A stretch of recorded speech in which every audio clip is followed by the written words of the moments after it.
The Mercer farm sat at the edge of a county that had been slowly forgetting itself for years. The soil that had once fed 3 generations of the family had grown thin and stubborn, the kind of dirt that took everything you put into it and gave back just enough to keep you desperate. The fences needed mending. The paint on the porch had peeled down to gray, weathered wood. The barn leaned slightly to the left, as if it had grown tired of standing straight. But none of that was what people noticed when they came to call on the Mercer property. What they noticed, what everyone in Caldwell County, Missouri noticed, were the Mercer girls. There were 3 of them. Arabella was the eldest, 23 years old, and built like a portrait you might find hanging in a fine home back east. She had copper-red hair that caught sunlight like it had been specifically arranged to do so, green eyes that men described in letters home, and a laugh that carried across a room and made everyone in it feel like they'd been let into something private and wonderful. Arabella had turned down 2 proposals already. She was waiting, she said, for the right one. No one doubted she'd find him. Josephine was the middle sister, 19, darker and sharper than Arabella. Less immediately stunning, but dangerous in a way that took people a moment to register. She had their mother's high cheekbones, and a wit so quick it sometimes cut before anyone realized they were bleeding. The boys in town were quietly afraid of her. She enjoyed that. And then there was Eliza. Eliza was 21, which placed her squarely between her sisters in age, but nowhere near them in anything else the world seemed to value. She was not ugly. She would have been the first to say so, on a good day, when she was feeling charitable toward herself. She had dark brown hair that she kept pinned back because it refused to do anything interesting if she left it loose. Her eyes were gray, the kind of gray that people described as thoughtful when they were being kind and plain when they were not. She was medium height, medium build. She moved through rooms the way a piece of furniture moves through rooms. Always there, never quite noticed. She did the books for the farm. She was good with numbers, better than anyone in the family acknowledged, and she managed the household accounts with a precision that kept them afloat in years when they should have gone under. She mended things. She remembered things. She was the one who noticed when the milk cow was coming down sick 3 days before anyone else. The one who knew where every tool on the property lived. The one who kept a running record in a leather journal of every debt owed and every debt outstanding. She was, in every practical sense, the reason the Mercer farm still functioned. No one said this out loud. "Eliza, fetch more water. Eliza, the hem on my blue dress needs taking in. Eliza, did you write down what we owe the feed store?" She did all of it. She did it without complaint, mostly, because complaining had never changed anything. And she had learned early that silence was easier to live in than the kind of noise that came from wanting things you couldn't have. Their mother, Harriet Mercer, was a woman who had once been beautiful and had not entirely forgiven the world for allowing that to change. She doted on Arabella with a ferocity that bordered on the obsessive, treated Josephine with a wary respect born from the knowledge that the girl could outmaneuver her if given the chance, and regarded Eliza with the particular blindness of someone who has decided a thing has no value and so stopped looking at it altogether. Their father, Thomas Mercer, was gentle, distracted, and increasingly absent even when he was sitting at the kitchen table. He had a habit of staring out windows at distances he never explained. He was kind to Eliza in the absent way of someone who means well, and never quite gets around to it. He had once, when she was 9 years old, told her she had a good mind. She had never forgotten it. She had also never heard it again. This was the world Eliza Mercer had grown up in. This was the house she moved through like furniture. This was the family that looked right at her and somehow never quite saw her. She was 21 years old and she had stopped waiting to be noticed. Or so she told herself. It was Josephine who found it. She had been in town on a Thursday, ostensibly to pick up thread and a package of needles from the dry goods store, actually to spend an hour pretending to browse while the young man behind the counter, a nervous fellow named Gerald Finch, worked up the courage to speak to her. She had been doing this for 3 weeks. Gerald had still not spoken. Josephine was beginning to find the whole exercise more entertaining than a conversation would have been. She had, while waiting for Gerald to locate his nerve, flipped through the newspaper left on the counter. It was a Denver paper, 2 weeks old, brought in with a shipment of goods. Most of it held no interest for her. But on the 3rd page, sandwiched between an advertisement for Dr. Hadley's tonic water and a notice about a church social, was a small announcement in plain print. Sought, A capable woman of good character, willing to relocate to Wyoming territory for the purpose of matrimony. Applicant must be industrious, of sound health, and willing to assume responsibility for household management of a working cattle ranch. Widower, age 32 with one child. Correspondence may be directed to C. Hale, Laramie County, Wyoming Territory. Josephine had read it twice. Then she had torn it out of the paper. She would feel briefly guilty about this later, then stop. Folded it into her pocket and walked home faster than she'd walked anywhere in recent memory. She had an idea. The idea was not kind. She told Arabella about it that evening, in the bedroom they shared, with the door closed against the sound of Eliza doing dishes in the kitchen below. Arabella's response, once she'd read it, was a slow smile. A mail-order bride advertisement. For a widower in Wyoming, Josephine said, with a child on a cattle ranch. It's practically a sentence, Arabella said, a prison sentence. I thought, Josephine said, keeping her voice light and amused, the way she kept all her more vicious ideas, that we might help Eliza find some adventure. The smile on Arabella's face did something complicated. There was a moment, brief, barely a second, where something passed across her eyes that might, in another woman, have been discomfort. Then it was gone. You want to submit her name. I want to expand her horizons. They both understood that these were not the same thing. They proceeded anyway. It took Josephine about 20 minutes to compose the letter. She was good at writing, precise, clear, just the right amount of warmth without being maudlin. She described a woman named Eliza Mercer, age 21, of good health and sober character, experienced in household management and farm accounting. She mentioned the Missouri farm. She mentioned a willingness to relocate. She signed Eliza's name in a close approximation of her sister's handwriting, which she had been watching for years and which she reproduced without much difficulty. She sealed the letters. She mailed it the next morning before she could change her mind, which she was not going to do anyway. Then she and Arabella waited. They had not either of them genuinely expected a response. That was the joke, you understand. The punchline they'd been constructing in their heads was the image of Eliza receiving a letter from some desperate, rough-mannered stranger in Wyoming and having to explain that she hadn't actually, that it was a mistake, that she didn't, watching her flush red with humiliation and stammer through the whole embarrassing mess. That was what they'd paid for when they mailed that letter. What arrived 3 weeks later was not what they'd ordered. The letter came on a Tuesday. Eliza was the one who collected the mail because Eliza was the one who collected most things that required going to the road, and she came back into the kitchen with a small stack of envelopes she set on the table without looking at carefully. Bills, she assumed. There was always something. She was halfway through sorting them when she saw her name on one she didn't recognize. The return address was in Laramie County, Wyoming Territory. The handwriting was plain and direct. No curly cues, no excess. Just letters forming words forming her name. Miss Eliza Mercer. She stood at the kitchen table for a moment with the envelope in her hands, not opening it, just holding it with the particular stillness of someone who has learned not to get ahead of themselves. Then she opened it. Dear Miss Mercer, I received your letter and have given it consideration. I am not a man who uses many words when fewer will do, so I will be plain with you. I am 32 years old. I own and operate a cattle ranch in Wyoming Territory, approximately 40 miles southeast of Cheyenne. The operation runs 1,200 head of cattle, employs 11 men, and covers 4,200 acres. My wife passed 3 years ago. I have a son, Eli, who is 7 years old. I am not looking for romance. I am looking for a capable woman who understands work, who can manage a household in a difficult climate, and who will treat my son with decency. I am not a charming man, and I make no pretense of being one. I am, however, reliable, honest, and I do not raise my hand to women or children. If this arrangement holds any interest for you, I would ask that you write back with your genuine assessment of what you can offer and what you expect in return. I have no interest in flattery from either direction. Respectfully, Colton Hale. Eliza read the letter once, then she read it again. She was still reading it, or rather staring at it, when Josephine came into the kitchen for a glass of water and made the mistake of asking what she was looking at.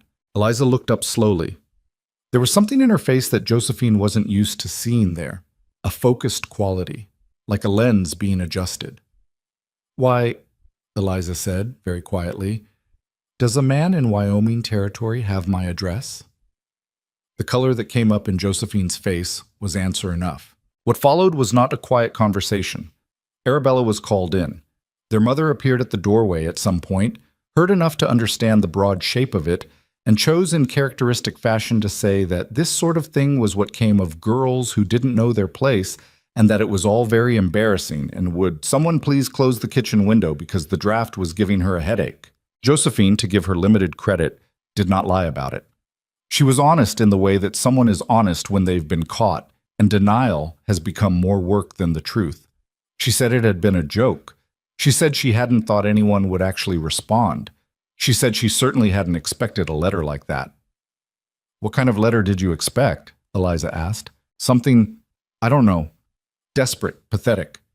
Josephine had the grace to look at the floor when she said this.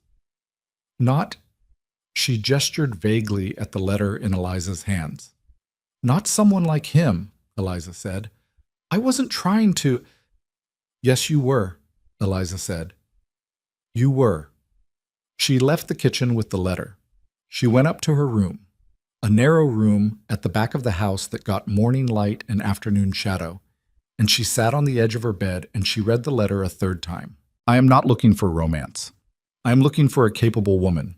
She had been capable her entire life. She had been capable in this house, on this farm, for as long as she could remember, and no one had ever used that word about her like it meant something worth having.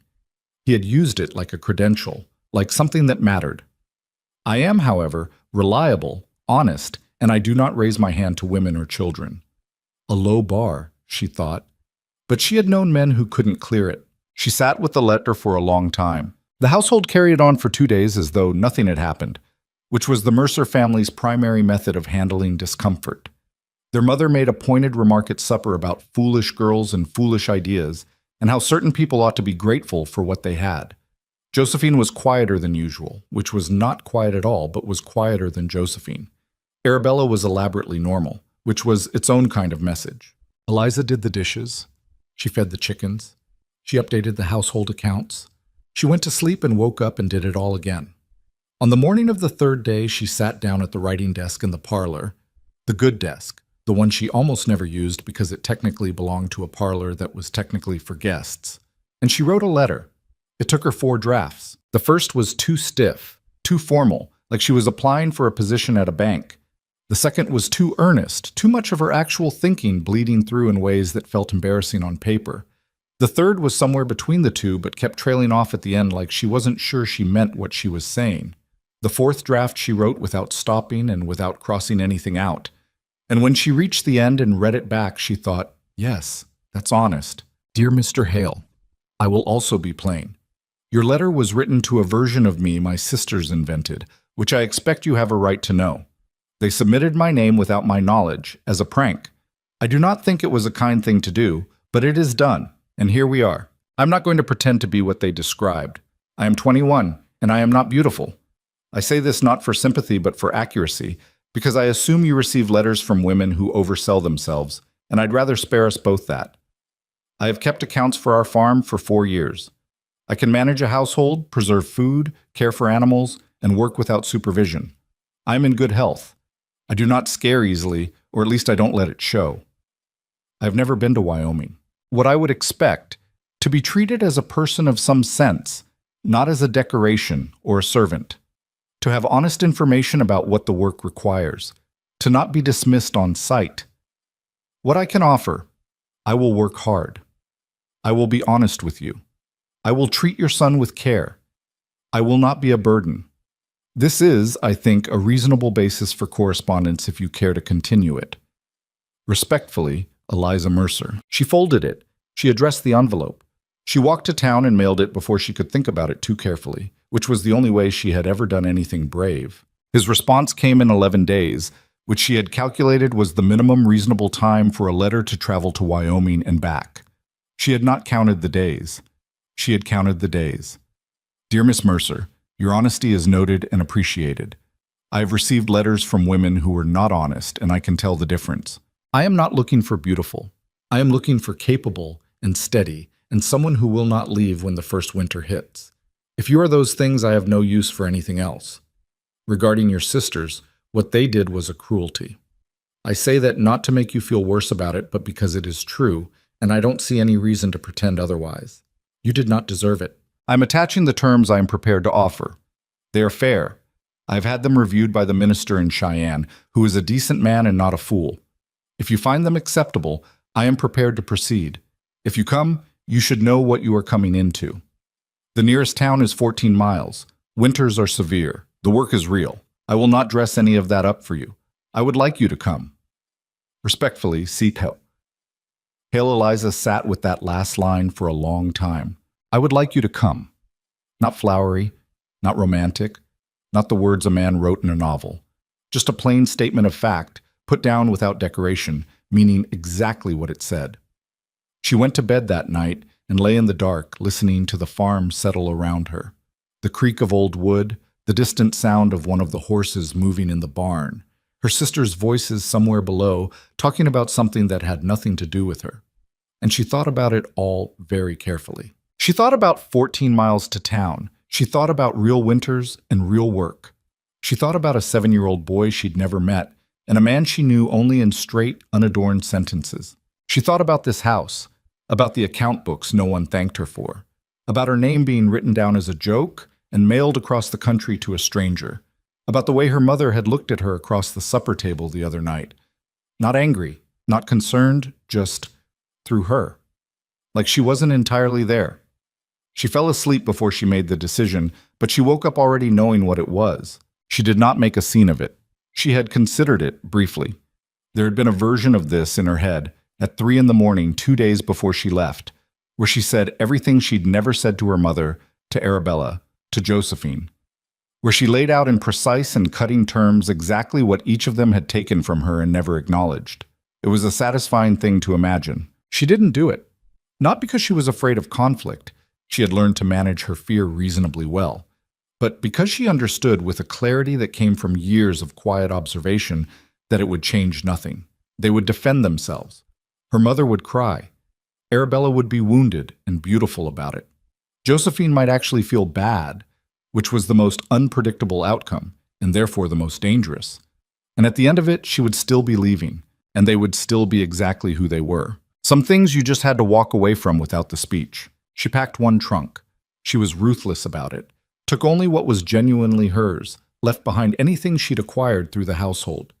She packed her 2 best dresses and 1 work dress, her boots, her underclothes, her sewing kit, the leather journal she kept her accounts in, 3 books, and her mother's second-best brooch, which Harriet had given her 4 Christmases ago and which had been sitting in Eliza's drawer unworn because there was never anywhere worth wearing it. She was going to wear it now. She wrote a letter to her father and left it on his workbench in the barn, where she knew he'd find it before anyone else.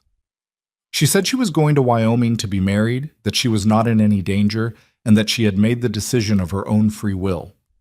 She told him she loved him. She told him she hoped he remembered what she'd said in the letter when her mother was upset, because there was nothing he could do, and getting upset alongside her would not help either of them. She told him the account books were in the second drawer of the writing desk and that everything was current through the end of the month. She thanked him for telling her she had a good mind when she was 9 years old. She walked to the train station in the early morning before breakfast, while her sisters were still asleep. The air was cool and smelled like turned earth and something green that she couldn't name. She had $14.60, the money she'd saved from what little the farm could spare, and a ticket she'd purchased 3 days ago and kept folded in her boot ever since. The station master, a heavy-set man named Morris, who had known the Mercer family for years, looked at her trunk and her single bag and her brooch and her expression and said, "You going far?" "Wyoming," she said. "Alone?" "Yes." He seemed to consider asking more. He decided against it. He helped her load her trunk. She boarded the train without looking back. That was not entirely true. She did look back once, a single glance at the road she'd come down, the direction of the farm, the ordinary morning sky above Missouri. It was not a nostalgic look. It was more like checking that the door was closed. Then she turned and found her seat and watched the fields start to move. The train took 2 days and 1 night, with a change in Kansas City and another in Cheyenne. Eliza had never traveled alone before. She discovered that this was something she was capable of, which was not entirely a surprise but was still useful to confirm. She ate what she'd packed, bread and cheese and dried apple slices, carefully wrapped, because she had enough money to eat in the dining car but not so much that she could afford to do it carelessly. She spoke when spoken to and kept her face neutral, in the way that women learn to do when they're traveling alone and don't want to invite conversation from people they haven't chosen. In Kansas City, during the 2-hour layover, she walked out of the station and stood on a street corner she didn't know and let herself feel the full weight of what she'd done. It was considerable. She had left her family's home with one trunk, $14, and the name of a man she'd never met for a place she'd never been, to do a thing she had never planned on doing. She also, she noticed, standing on that corner in the Kansas City afternoon, did not feel afraid in the way she'd expected. There was something else there instead, something small and strange that she hadn't felt in long enough that she took a moment to identify it. It was possibility. The specific, uncomfortable, exhilarating sensation of not knowing what came next and having that mean room rather than threat. She went back into the station. She bought herself a cup of coffee, which was a small luxury she allowed herself, and she sat with it and with the noise of the station around her, and she thought, all right then, let's see. The last leg of the journey was the hardest. Wyoming was vast in a way that she understood intellectually from maps but had not prepared herself for in any meaningful way. When the landscape outside the train window shifted from the familiar flatness of the Missouri River Valley into something larger and more serious, the kind of country that didn't seem to notice you were in it, she felt small in a new way. Not the smallness of being overlooked, a different smallness. The smallness of standing next to something enormous and understanding your actual size. She found that she didn't hate it. At the station in Laramie County, she stepped off the train into late afternoon light that was unlike any light she had ever seen. Thinner, somehow, and colder, with a quality that made everything look slightly more real than it had any right to. Her trunk was unloaded. She stood on the platform and looked around at the small collection of buildings, the unpaved street, the mountains in the distance that she'd seen on no map she'd ever studied. She had been told she would be met.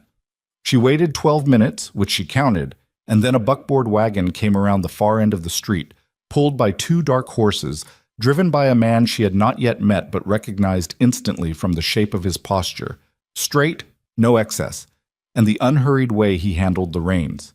She thought, so, that's him. He pulled up to the platform and looked at her, and she looked at him, and it was a moment without much pretense in it because neither of them were people who went in for pretense. Colton Hale was not what she had pictured. She had pictured something rougher, she supposed, something that matched the blunt economy of his writing. He was rough, certainly. His face was weathered in the way of a man who spent most of his time outdoors, with lines at the corners of his eyes and a jaw that looked like it had been cut from something hard. He was tall, broad through the shoulders, dressed plainly in a dark coat and work-worn boots. He had dark hair under a hat that had seen weather. His eyes, when they found hers, were the particular color of the high Wyoming sky in winter, a pale, serious gray. He was, she thought despite herself, a striking-looking man. She filed this away as irrelevant and kept her face neutral.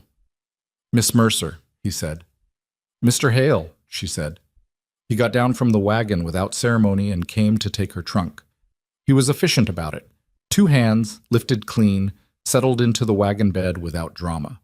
He didn't comment on the size of it or ask if she needed help with anything else. "Long trip," he said. "Yes," she said. "Hungry?" "Somewhat. There's food at the ranch. About an hour's drive." He looked at her once more, a direct, unvarnished look that was assessing without being unkind. "You're smaller than I expected." "Most people are," she said, "when you only know them from letters." The corner of his mouth moved. It was not quite a smile. It was the precursor to one, the shadow of the idea. "Fair enough," he said, and went around to the other side of the wagon. She climbed up before he could help her because she wasn't starting this, whatever it was, by being helped onto a wagon. He noticed this. He didn't say anything about it.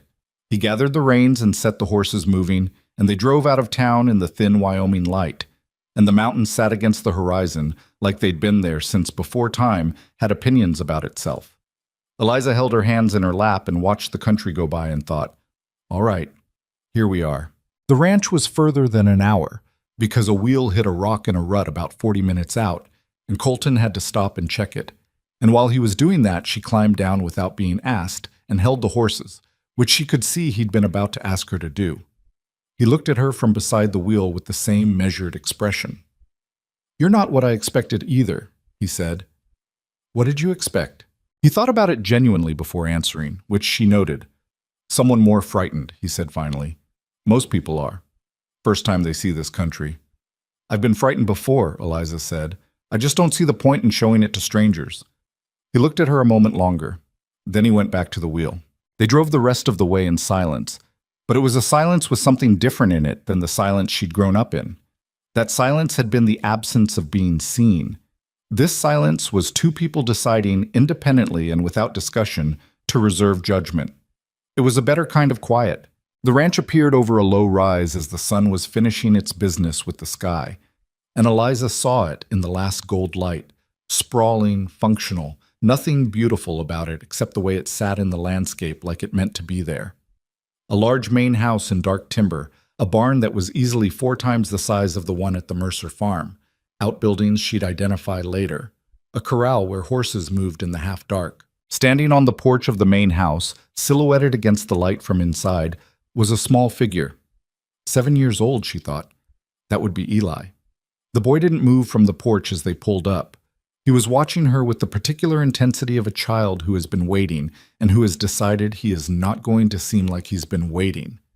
She climbed down from the wagon and looked up at him. "You must be Eli," she said. He stared at her.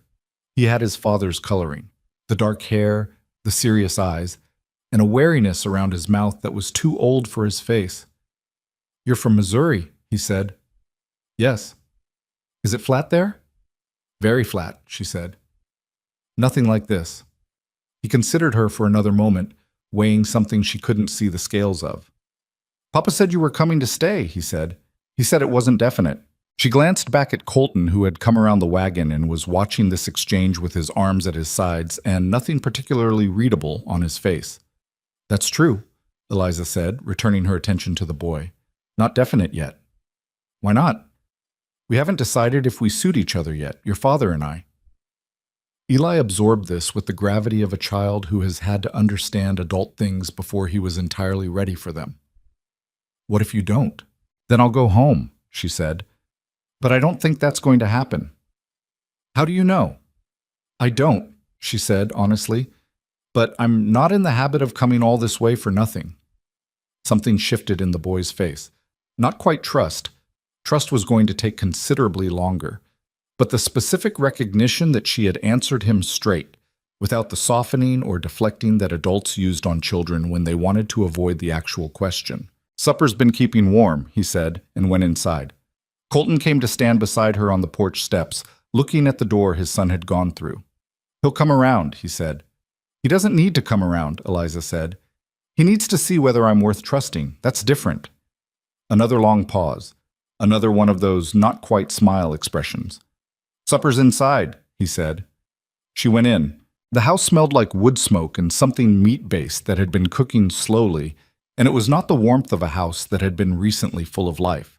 It was the warmth of a house that had been maintained by discipline rather than by love. Warm because someone had made sure it was warm, and for no other reason. There were functional pieces of furniture, sturdy and without decoration. A rack of tools near the door arranged with military precision. A table set for 3, which someone had done this morning in anticipation of her arrival. She sat down at the table.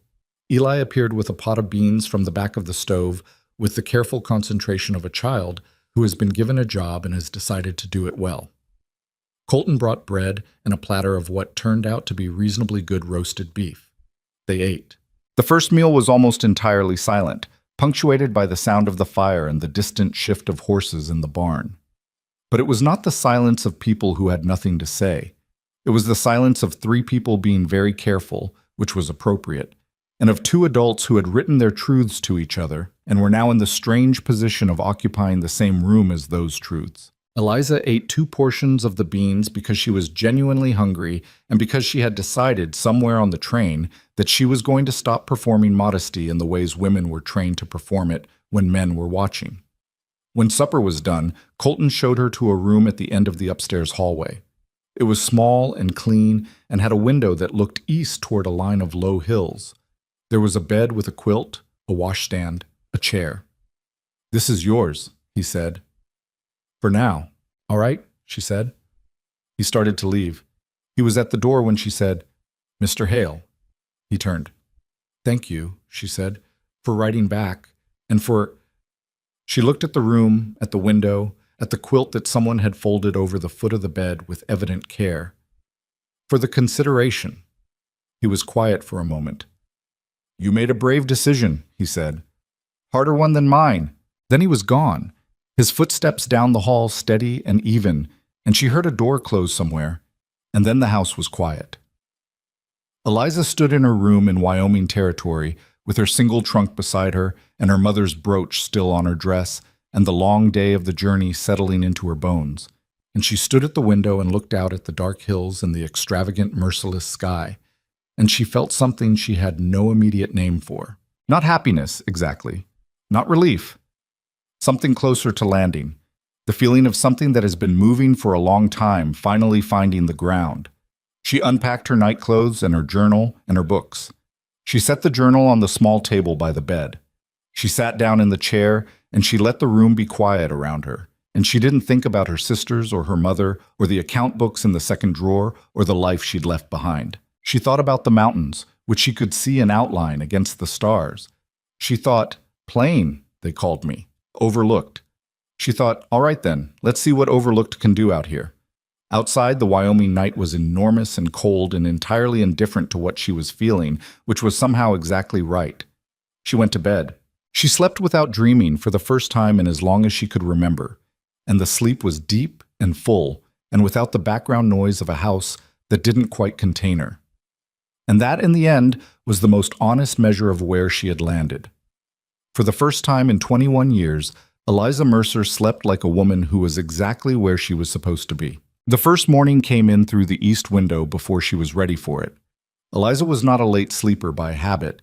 The farm had cured her of that before she was 10, but the light in Wyoming had a different quality than Missouri light, sharper and higher, and without the soft yellow edge of dawn she was used to.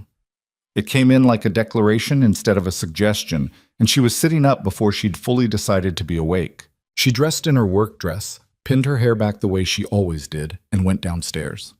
The kitchen was empty, but the stove was already warm, which meant Colton had been up before her. There was coffee in the pot, thick, black, the kind that had been sitting for a while and didn't apologize for it. She poured a cup and stood at the kitchen window and looked out at the ranch yard in the early light. The place was already moving. 2 ranch hands crossed the yard toward the barn, one carrying a feed bucket, the other talking about something she couldn't hear. A dog she hadn't seen the night before was doing slow, deliberate circles near the fence post. The corral held 8 horses, maybe 9, shifting and breathing in the cold. The mountains sat beyond all of it at the edge of the world, white-tipped, unchanged, patient in the way that things are patient when they have been there for 10,000 years and expect to be there for 10,000 more. She drank her coffee and let the strangeness of it settle over her. It was strange, genuinely. She had not been romantic about this. She had not let herself be romantic about anything since she was old enough to understand that romance was a loan that collected interest. But standing in someone else's kitchen in a territory she had never visited, wearing her second-best dress and holding a cup of coffee that wasn't hers, she felt the full weight of the peculiar thing she had done. She had come here. She had simply come. The back door opened and Colton came in, bringing cold air and the smell of the yard with him. He stopped when he saw her standing at the window, not startled exactly, but pausing in the slight way of a man who has grown accustomed to an empty kitchen. "You found the coffee," he said. "Yes.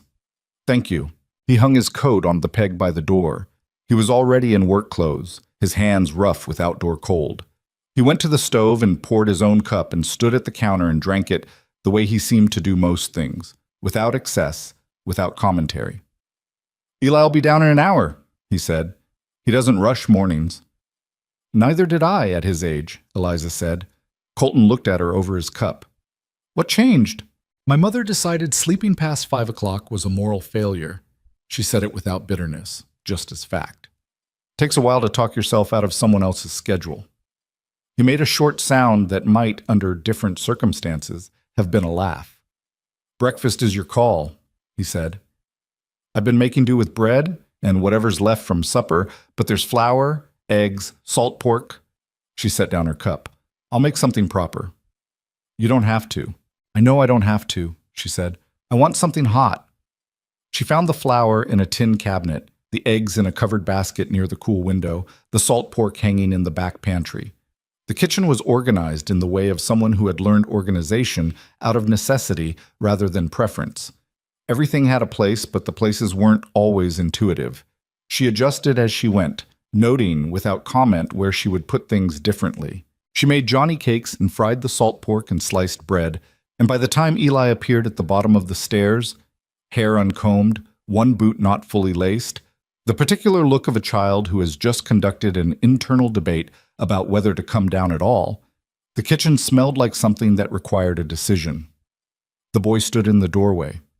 He looked at the table. He looked at her. "You cooked," he said. "Seemed like the thing to do."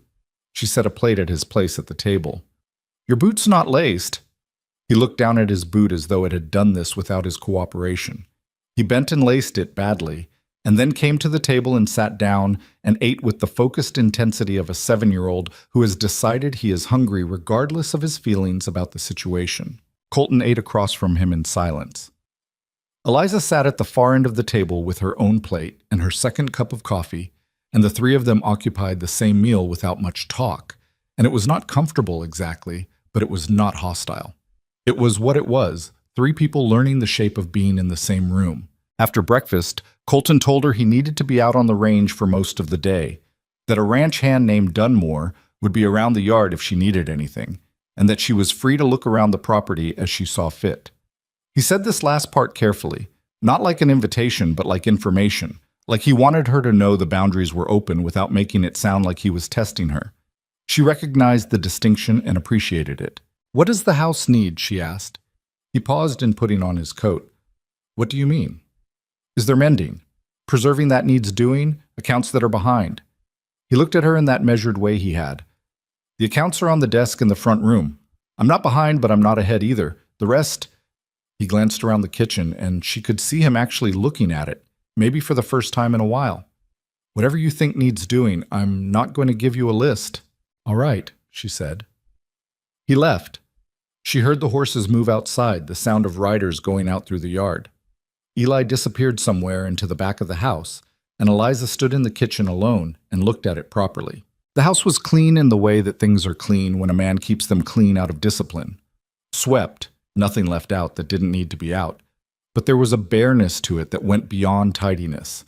The walls were empty except for a single small photograph hung near the fireplace in the front room, which she noted but did not approach. There were no curtains on the kitchen windows. The furniture in the sitting room was arranged for function, not for living in. It was the home of someone going through the motions of inhabiting a space without actually inhabiting it. She found the account ledger on the front room desk and spent 2 hours with it, making notes in her own journal in the margin shorthand she'd developed over 4 years of managing the Mercer farm books. Colton's numbers were accurate. She could see that immediately, but they were recorded in a way that made assessment difficult. Entries listed in chronological order without categorical sorting, which meant to understand the state of any particular aspect of the ranch, you had to cross-reference half the book. She didn't reorganize it because it was his system and she had no authority to change it yet. She noted what it would look like if it were sorted differently and kept her notes to herself. At noon, she made sandwiches from the remaining bread and left one on a plate on the back porch, where she had seen Eli disappear earlier. She didn't call for him. She left the plate and went back inside, and 15 minutes later the plate was empty. She spent the afternoon doing what she'd said she'd do. She looked around. She walked the yard slowly, introducing herself to the geography of the place. The equipment shed, the 2 water troughs, the root cellar behind the main house, the outhouse, the woodpile that was adequate but would need to be larger before winter by her estimation.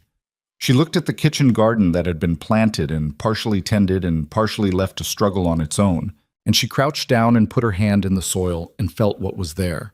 The ranch hand named Dunmore found her there, her hand in the garden dirt, and stopped a respectful distance away. "Ma'am," he said. She looked up. He was older, 50, maybe, with a face full of the kind of weathering that came from a life spent outside. He had a direct, uncomplicated manner. "Mr. Dunmore," she said, "is there a store of lime anywhere on the property? The soil in this section is too acid." He blinked. "There might be some in the equipment shed, left from whitewashing." "I'll find it," she said, and stood and brushed the dirt off her hands. He watched her for a moment. "You know gardens?" "I know soil," she said. "Same principles whether it's a garden or a field." He nodded, the slow nod of someone filing information under a heading he hadn't expected to create. By the time Colton came back in the last of the evening light, tired in the physical way of a man who has spent all day on horseback and doesn't consider this noteworthy, she had a pot of soup on the stove, the kitchen windows had been cleaned. Eli had helped her somewhat reluctantly sort through the vegetable stores in the root cellar to remove what was going soft, and she had reorganized one section of the pantry shelf that had been bothering her all day. Colton came into the kitchen and stopped, looked at the clean windows, looked at the soup, looked at Eli sitting at the kitchen table with a small pile of dried beans he was supposed to be sorting, and was instead arranging into what appeared to be a battlefield. "Eli," Colton said. "I'm helping," Eli said without looking up. "That doesn't look like helping. The beans need to be sorted." Eli gestured at his arrangement with the authority of a general explaining strategy. "I'm assessing them first." Eliza kept her face still and her eyes on the soup. She heard Colton exhale through his nose in a way that wasn't quite exasperation and wasn't quite amusement, and was somewhere in the middle that you only got to when someone was genuinely, helplessly fond of a small person who was also frequently maddening. Dinner was quieter than breakfast, but easier, the way that second things are easier than first things because the shape of them is already partially known. Colton asked about her day in the way of a man who wants to know, but isn't certain how to ask, and she gave him what he needed without embellishment: the account ledger, the garden, the root cellar. She mentioned the lime for the soil in passing, not as an accomplishment, just as a thing she'd found needed doing. He was quiet for a moment after she mentioned it. "My wife planted that garden," he said. His voice was flat, not emotional, just careful, the way you talk about something that still has edges. "I kept it going, but I don't know much about gardens." "I'll take care of it," she said, equally flat, equally careful. He nodded. That was all. They moved on. That was, she would think later, the first time the house felt like it was breathing. The days built themselves one on top of another in the way that days do when they are full of actual work. She learned the ranch in increments, its rhythms, its needs, the particular personality of a place that had been built by one man over 10 years. She learned which of the ranch hands were reliable and which needed watching, which of the horses were manageable and which would try you on for size before they respected you, which section of the root cellar floor collected damp and which shelves in the kitchen were too warm in summer. She learned these things by paying attention, by asking direct questions when she needed to and keeping her mouth shut when she didn't, by being useful in ways that didn't announce themselves. Eli was the more complicated project. The boy was not unkind. He was something more complex than unkind. He was armored, in the way of a child who had experienced real loss and had constructed around himself a set of habits and distances that worked, more or less, to keep the hurt at a manageable depth. He was not rude to her. He answered questions when she asked them. He did his chores, more or less, when reminded, but he watched her with those serious eyes in a way that said, "I am waiting. I am seeing if you are going to leave." She did not push. She did not try to be warm in a performance of warmth. She was simply present and consistent. There in the morning, there at supper, there when he scraped his knee on the corral fence and sat on the back porch steps holding it and looking at the sky with the profound dignity of a 7-year-old who had decided he was not going to cry. She came out with a clean cloth and knelt beside him without making it into an event. "Let me see," she said. He showed her the knee. It was bad enough to sting, not bad enough to be serious. She cleaned it and wrapped it and sat beside him on the porch step while he looked at the yard. "Does it hurt?" she asked. "Some," he said. "Knees heal fast," she said. "Faster than most things." He considered this. Mama used to say that. It was the first time he had mentioned his mother to her directly. She kept her voice steady. "Was she right?" "Usually," he said. He was quiet a moment. She was right about most things. Papa says so. He would know, Eliza said. Eli looked at her sideways, assessing. Do you miss home? She thought about the honest answer to that, because she had decided she was going to give this child honest answers even when they were complicated. Some parts, she said. The way the river smells in spring. My father's garden. She paused. Not most of it. Why not? Because most of it didn't feel like home, she said. Some places look like home and aren't. He sat with that for a while. Then he went inside to find his father, and she stayed on the porch and watched the light change on the mountains. And she thought that was probably the most she'd get from him for a while. And that was all right. A scratch on the knee and a conversation about his mother was more than nothing. It was, in its quiet way, a beginning. The marriage question resolved itself in the way that practical questions between practical people tend to resolve, not in one dramatic conversation, but in an accumulation of smaller ones, each one moving them fractionally closer to a position they had both been circling since she arrived. It was 11 days after she came to the ranch that Colton sat down across from her at the kitchen table in the evening, after Eli was in bed, with 2 cups of coffee and an expression that said he had been thinking about something and had decided to stop thinking and just say it. The minister in town comes through on the last Friday of the month, he said. She looked at him over her cup. Is he trustworthy? He's fair, Colton said. He doesn't pry, and he doesn't gossip. That's the most I ask of a minister. When is the last Friday of the month? 10 days. She set her cup down. And you're asking me if I want to proceed. I'm telling you when the opportunity is, he said. What you do with it is yours. She thought about this for a moment, not because she was uncertain, but because she had learned to be careful about decisions that looked clear and were actually complicated, and this was one that looked clear. She turned it over. She looked at it from the side, from underneath. She found no hidden complications. The man across from her was serious and blunt and not cruel, and she had seen enough of this place now to know she could do useful things in it. And there was a boy upstairs who needed someone to be steady, and she found, somewhat to her own surprise, that she wanted to be that person. 10 days, she said. Thereabouts? All right, she said. He nodded. She saw something in his shoulders, such, not relief exactly, something more like the easing of a tension that had been there for a while. There's one thing I want to say, he said. Say it. I know this isn't what you planned for, not the life you imagined, I mean. His voice had the careful quality it took on when he was working to be accurate rather than diplomatic. I know how it started, what your sisters did. I haven't forgotten that. I don't want you to think I see you as a convenience. She looked at him steadily. Do you mean that? I wouldn't say it if I didn't. Then I believe you, she said. And I want to say something in return. Go ahead.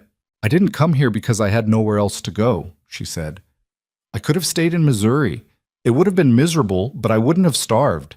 I came because your letter was the first time in recent memory someone looked at what I could actually do and thought it was worth something. She paused. I'm not going to be sentimental about it, but I want you to know I made a choice, not a last resort. He was quiet for a long moment. He looked at his cup. Then he looked at her. That matters, he said. I know it does, she said. They drank their coffee. Outside, the Wyoming night pressed against the windows, dark and clean and enormous, and the fire in the stove ticked as the wood settled. And there was no fanfare about any of it, which was exactly right. They were married 10 days later in the front room of the ranch house, witnessed by Dunmore and a young ranch hand named Parrish, who looked like he might cry and was managing it with admirable restraint. Eli stood beside his father in a clean shirt and watched the proceedings with the solemn attention of someone who understood that something important was happening and hadn't yet decided how he felt about it. The minister was a compact, precise man who read the words without embellishment and shook both their hands afterward and wished them well without prying, which Eliza respected. Colton put a plain gold band on her finger. She had not expected this, and the unexpectedness of it, the small, deliberate gesture of it, moved something in her chest that she had not anticipated. My mother's, he said, quietly enough that only she could hear. If you'd rather have something new, I'll get you something new. She looked at the ring on her hand. No, she said, this is right. And she meant it, which was the part she hadn't expected. The settlement nearest to Hale Ranch was a modest cluster of buildings called Garnet Creek, a general store, a post office that also served as the telegraph office, a saloon, a small school that ran 3 days a week, and enough houses to constitute a community without quite constituting a town.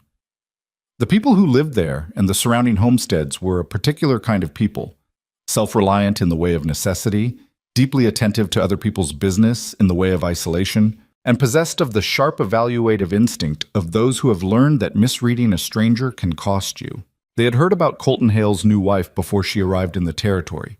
Frontier telegraph moved faster than the real kind. The woman who set the tone for how Garnet Creek received Eliza Mercer Hale was named Vera Calloway, and she had the particular power of a woman who has been in a place long enough to have an opinion on everything in it. She was not cruel in an obvious way. She was too intelligent for that. But she had the habit, common to people who are never publicly wrong, of delivering her judgments as observations. "She's from Missouri," Vera said, the first time Eliza came into the general store, 3 weeks after the wedding, to lay in winter supplies. She said it to the woman beside her in the way you might note a minor irregularity. Not an insult. An assessment with a tilt to it. Eliza was at the counter pricing flour when she heard it. She did not turn around. "Rancher Hale is a patient man," Vera continued. She lowered her voice in the way that people lower their voices when they want to be overheard. "I hope she's up to the country. A lot of them aren't." Eliza turned around. Not aggressively. She simply turned the way you turn when someone is speaking near you. "I'm Eliza Hale," she said pleasantly. "I don't believe we've met." Vera Calloway was 50 and broad-shouldered and had the look of someone who expected a blush. She did not get one. "Vera Calloway," she said, "my husband runs the livery." "Good to know," Eliza said. "We'll likely need the livery come winter. Nice to know who's running it." She smiled. Not warmly, not coldly, just the smile of a woman who has met 100 versions of this woman and knows exactly how to handle the species. Then she turned back to the counter and finished her order. It was not a victory. Not exactly. Vera Calloway was not the kind of woman who conceded victories. But something shifted in the store that day. Some small calibration of the social atmosphere, and the woman who had been standing next to Vera when she made her observations found an errand that required her to be at the other end of the store. Eliza drove the supply wagon home and did not mention the encounter to Colton. It was not worth mentioning. It was the kind of thing she'd been navigating her entire life. The particular assessment people made of a woman who didn't perform the right kind of smallness. And she had learned long ago that the best response to it was not defensiveness or confrontation, but simply existing in a way that made the assessment irrelevant over time. She had time. She intended to use it. What she had not anticipated was the particular texture of the loneliness. Not loneliness of isolation, not exactly.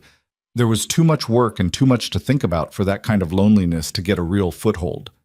But there was a specific quiet in the evenings, after Eli was in bed when she and Colton sat in the same room, him reading or working through correspondence, her with her mending or her journal.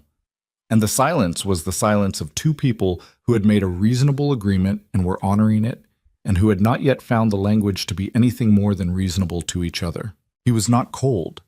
That was the thing she kept coming back to. He was not cold, and he was not unkind, and he was not withholding in a mean way.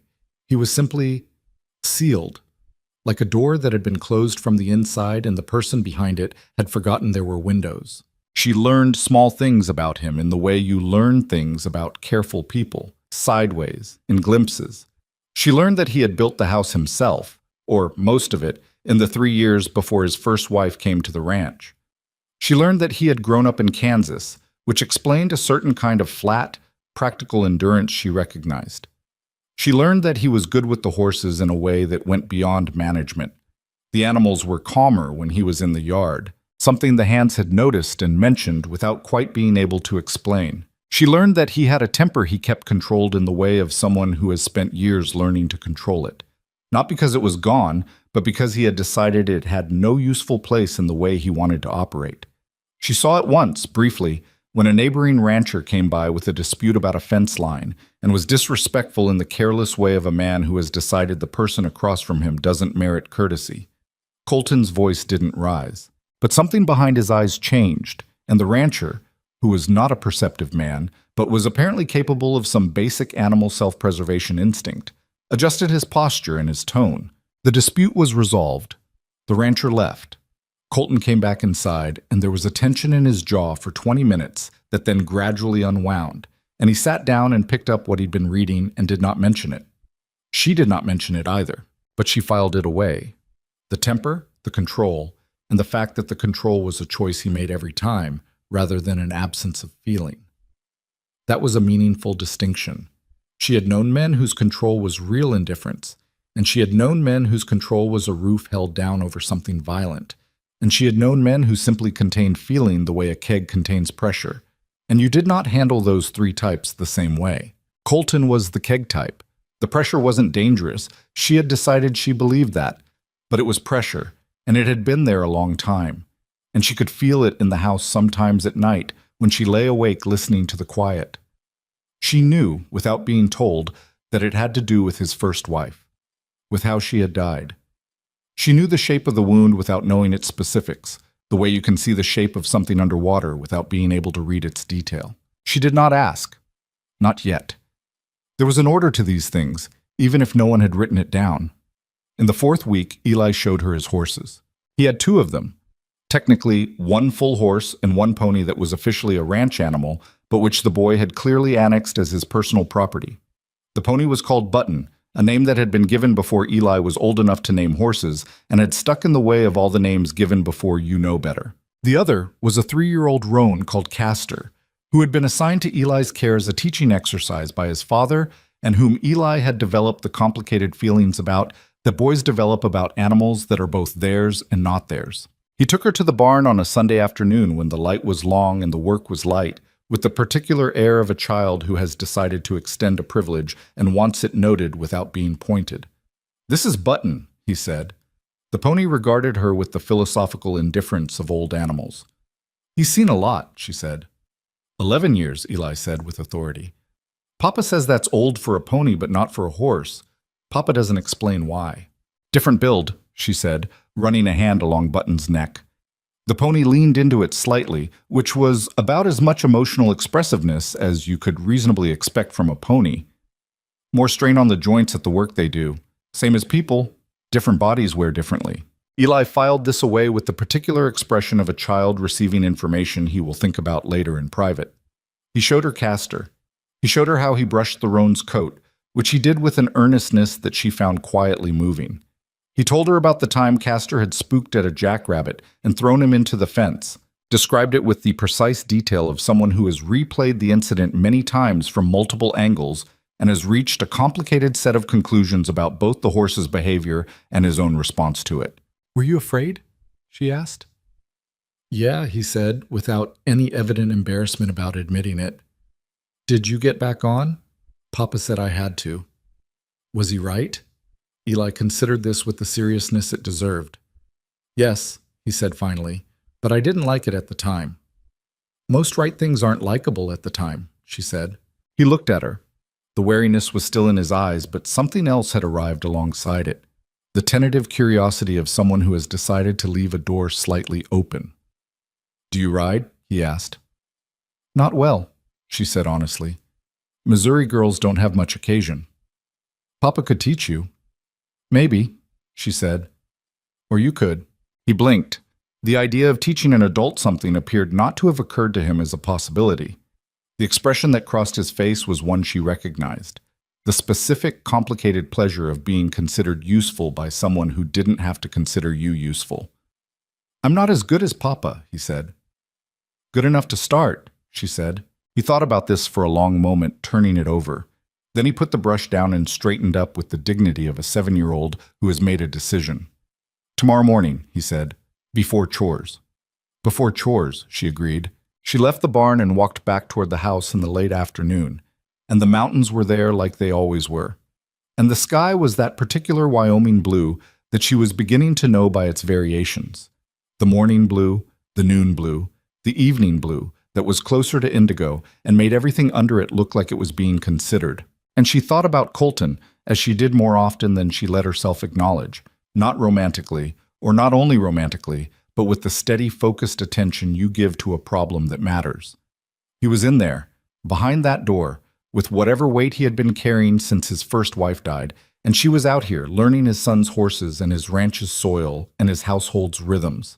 And they were circling each other in the polite, careful way of two people who have agreed to share something enormous and are still learning the shape of it. She did not expect it to be easy. She did not expect it to be quick. She expected it to be real, and she expected that real things, in her experience, were built slowly, out of small moments like horses in a barn and coffee in the morning, and honest answers to children's questions and a plain gold ring put on a finger without fanfare, and that this was not a lesser kind of building. It was, in fact, the only kind that held. She went inside. She started supper.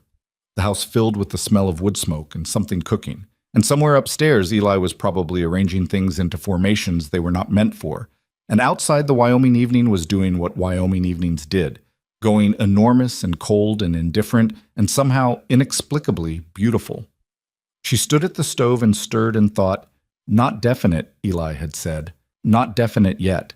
She looked around this kitchen, at the clean windows, at the reorganized shelf, at the account book she was going to suggest a better system for as soon as she figured out the right way to suggest it. Definite now, she thought. Definite enough.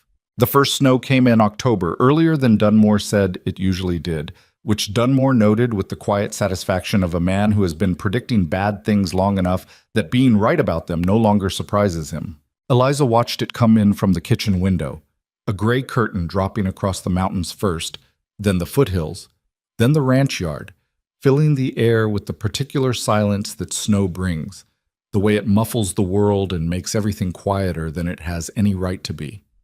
She had known snow in Missouri. This was not that snow. This was snow with intentions. She had already spent 3 weeks preparing for it, which was why the root cellar was full. The woodpile was twice what it had been when she arrived. The kitchen garden had been properly mulched and put to rest, and the household stores were documented in the new ledger system she had finally, carefully, presented to Colton one evening with the explanation that the old system was accurate but difficult to use under pressure, and that pressure was exactly when you needed your numbers fast. He had looked at her reorganized system for a long time without speaking. "You've been sitting on this for a while," he said. "I didn't want to overstep." He looked up at her. "It's better than mine." "It borrows from yours," she said, which was true and also the diplomatic thing to say, and she had decided those two things did not have to be in conflict. He had nodded and started using the new system that same evening, and nothing more was said about it, which was its own kind of acknowledgement. The snow settled in and the ranch contracted around itself the way ranches do in winter. The range work changing character, the days shorter, the world between the main house and the barn becoming a negotiation with the weather every morning. Colton was out less but harder at work when he was in, the winter bringing a different set of problems than the summer had. Eliza kept the household running with a steadiness that she did not perform and did not announce. It was simply there, like the woodpile, like the full root cellar, like the documented accounts. It was in November that Silas Crow came to call. She knew his name before she met him. She had heard it twice in Garnet Creek, once from the woman who ran the post office, who had mentioned it in passing with the careful neutrality of someone who has an opinion they are keeping close, and once from Dunmore, who had used it in the particular tone that men use when they are describing another man they do not trust but cannot openly accuse. He arrived on a Tuesday, when Colton was in the far pasture checking on a section of fence that the early snow had apparently compromised, and Eliza was in the front room with the account ledger and a cup of coffee that had gone cold. She heard the horse in the yard, heard the knock at the door, and went to answer it. Silas Crow was not what she expected, which she supposed was the point of him. He was well dressed for the territory, a good coat, clean boots, a hat that had not been bought at the Garnet Creek General Store. He was perhaps 45, with a broad, pleasant face and the kind of practiced warmth that takes years to perfect and is never entirely real. "Mrs. Hale," he said with a smile that showed the right amount of teeth. "I hope I'm not interrupting. I'm Silas Crow. I have some business with your husband." "He's not in," she said. "I don't mind waiting if that's convenient." She looked at him. She had met men like this before. Not exactly like this. The frontier version was its own particular species, but the fundamental type. The man whose pleasantness is a tool he keeps very sharp and uses very carefully. Her father had owed money to a man like this once. She had watched that play out. "Come in," she said, because refusing would be rude, and rudeness was not a card she was going to play yet. "I'll get coffee." She put him in the front room and went to the kitchen, and while she was making coffee, she was thinking, and what she was thinking was, why is he here on a day when he likely knew Colton was out in the far pasture? Ranches talked. Garnet Creek talked. A man with Crow's kind of practiced social intelligence would know the ranch's daily patterns within a week of deciding to take an interest in it. She came back with the coffee and sat across from him and let him talk. He was smooth about it. He spoke about the territory, about the cattle market, about the difficulty of running a large operation in a hard winter.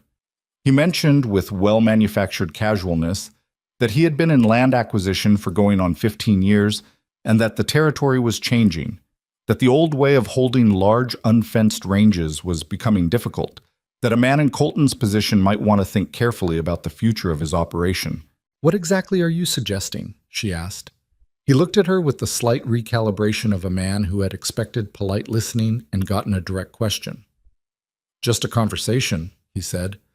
"There are parties interested in some of the Hale Range that borders the creek. A fair price. Nothing that would compromise the core operation." "Which parties?" "Investment interests from back east, primarily." "What are their names?" A pause. Very brief. Very controlled. "I'd want to discuss the specifics with Mr. Hale directly." "Of course," she said pleasantly. "When he's available." She picked up her coffee. "Can I ask how long you've been looking at this particular property?" "I've had a general interest in the territory for some time." "How specific is your general interest?" she asked. "For instance, have you spoken with anyone at the land office about the Hale Creek boundary parcels?" He looked at her for a moment. The pleasantness held, but something behind it shifted, like furniture moving in a room where you can't quite see. "You're well informed for someone who arrived." He stopped himself. "For someone who arrived when?" she asked. He set his cup down. He smiled again, but it was a different smile, smaller, something closer to genuine. "You're a careful woman, Mrs. Hale." "I keep the accounts," she said. "Careful is the requirement." Colton came home an hour later to find Eliza at the kitchen table with her journal open, writing in the shorthand she used for things she wanted to think through in detail. She told him about the visit without editorializing. Who, what was said, what wasn't said, her reading of what he actually wanted. Colton listened without interrupting. When she finished, he was quiet for a long moment, his hands flat on the table. "He's been circling for 2 years, he said. "What does he actually want?" "The creek boundary parcels, like he said, but the creek parcels aren't valuable by themselves. They're the leverage point on the water rights. You control that section, you control where the main herd can water in summer." He paused. "He knows that." "He knows you know that," Eliza said. "He came when you were out." Colton looked at her. He wanted to get a sense of what he was dealing with on this end before he made a serious offer, she said. He wasn't expecting. She gestured at herself with a slight motion that managed to be neither modest nor immodest, just accurate. Something moved in Colton's face. Not quite a smile, but near it. "No," he said. "He wasn't expecting you." She tapped her journal. "I want to pull the land records on those boundary parcels. I want to know exactly what the legal ground looks like before he comes back." "He'll come back when I'm here." "He'll come back when you're here," she agreed. "But I want to know the numbers before that conversation happens." He looked at her for a long moment. Then he said, "The land records are in the locked box in the desk. I'll get you the key." Crow came back 3 weeks later, on a Saturday, when Colton was very much present. Eliza was also present, which seemed to mildly surprise Crow, though he was too practiced to let it show much. She sat at the far end of the table with a cup of tea and her expression arranged in the pleasant, attentive manner of a woman who is simply there while the men talk. She was not simply there. She had spent 3 days with those land records. She knew the creek boundary parcels better than she suspected Crow did. She knew that one of the parcels had a surveying irregularity from 8 years prior that had never been formally resolved, which meant any purchase offer on that parcel would rest on contested ground until the irregularity was addressed, a process that would cost time and money, and that a careful buyer would want resolved before, not after, completing any transaction. She let Crow make his offer. It was generous on the surface, the kind of number designed to seem obviously reasonable. She watched Colton's face stay still. "I'd want to look at the survey records before I considered any part of the creek boundary," Colton said. Crow's expression flickered very briefly. "Standard surveys, nothing complicated." "The 1871 survey on the north parcel has a chain discrepancy," Eliza said, without looking up from her tea. "About 40 feet along the eastern edge. It's in the original filing, never corrected." Silence in the room. Crow turned to look at her. This time, the pleasantness took a full second to reassemble. "Mrs. Hale," he said, "you've done your research." "I keep the accounts," she said again, pleasantly. "It's the same work." It was not the same work. They all three knew it was not the same work. But she said it pleasantly enough that Crow had no clean way to challenge it without being visibly unpleasant, which was not the posture he wanted to take in a room where the person he needed to negotiate with was watching closely. The meeting ended without an agreement, which was the intended outcome. Crow left with his pleasant face and his good coat, and Eliza heard his horse leave the yard, and the front room was quiet. Colton was looking at her with an expression she hadn't seen on him before. It took her a moment to identify it. It was something close to wonder, the particular wonder of watching someone do something you didn't know they could do and realizing you had not in fact been paying full attention. "Where did you learn to do that?" he asked.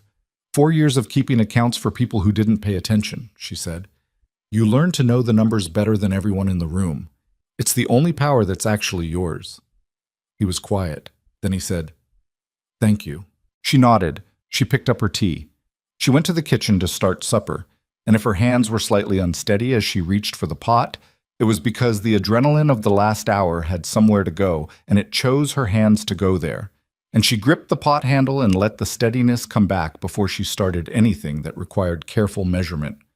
The blizzard arrived in the second week of December with the kind of announcement that made preparation feel theoretical. She had read about blizzards. She had spoken to Dunmore about them. She had taken the precautions that could be taken. Extra firewood stacked inside the house, extra stores in the kitchen, the livestock secured the evening before when the sky went the particular yellow-green that Dunmore said meant serious weather coming. She had done everything right by the available information. None of that meant she was ready for the sound of it. It came in the night, first as wind and then as something that went beyond wind into a different category, a sustained battering that made the house walls flex slightly, that drove snow in horizontal sheets past the windows, that reduced the world outside to a gray-white nothing.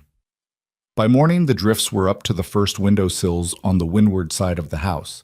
The barn was invisible. They were not going anywhere. Eli, at first, treated this as an adventure.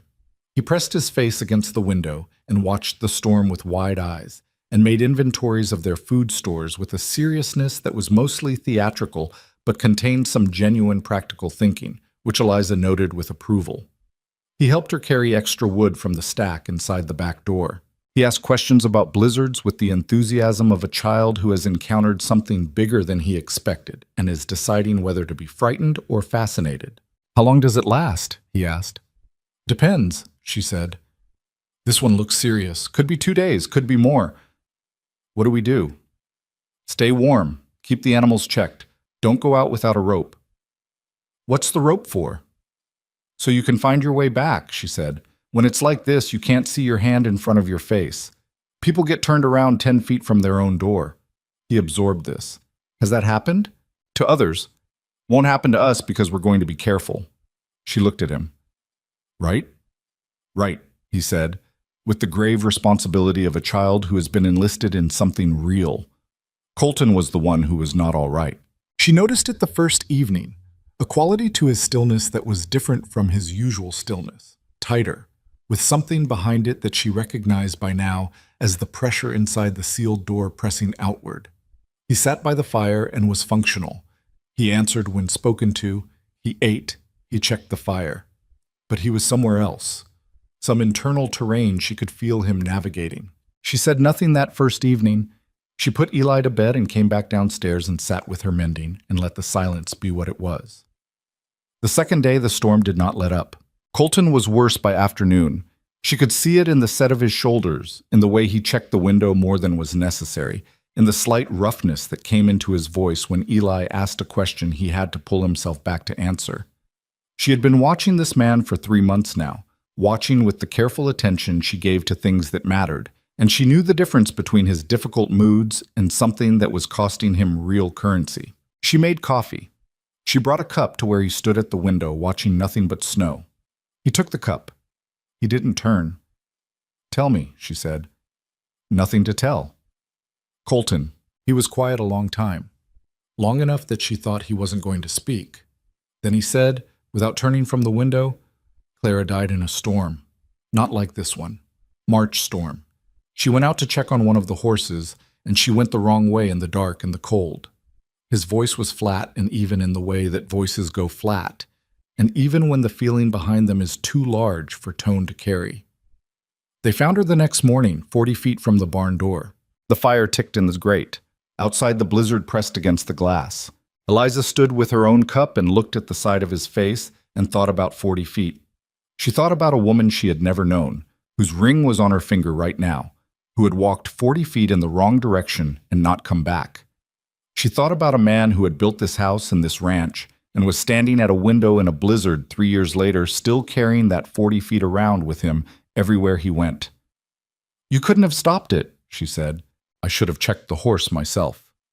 "Maybe, but you didn't know." "I should have known," he said, and his voice cracked on the last word, just slightly, just enough to show what was underneath the 3 years of even tone and sealed doors. "I knew that horse was nervous. I knew the weather was turning. I should have—" "Colton." She put her hand on his arm. Not softly, not as comfort exactly, firmly, the way you touch something you need to hold steady. "You have been carrying a verdict against yourself for 3 years for something you didn't choose. That is not guilt. That is punishment." He turned then.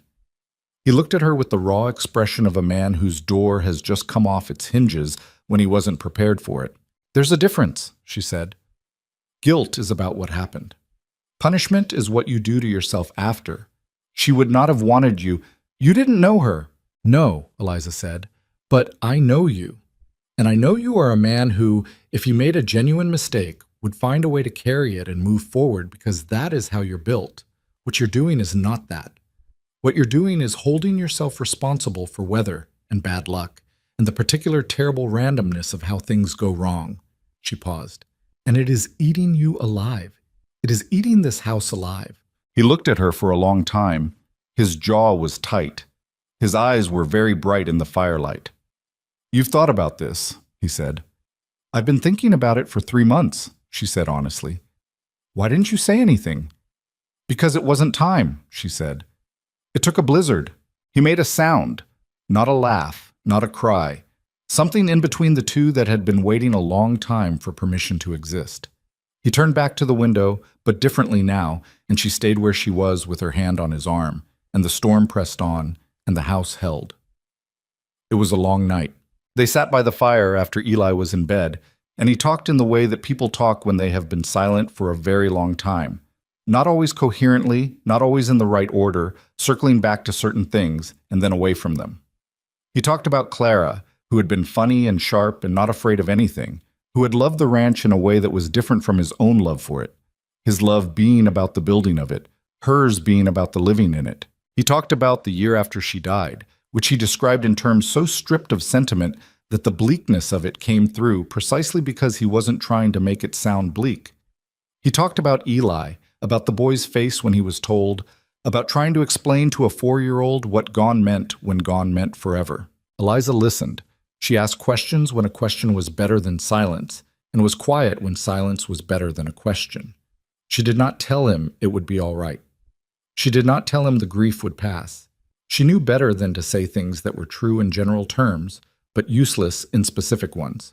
What she said, when he finally stopped talking and the fire had burned down and the blizzard was still making its argument against the walls, was this: "She loved you well enough that losing her nearly destroyed you.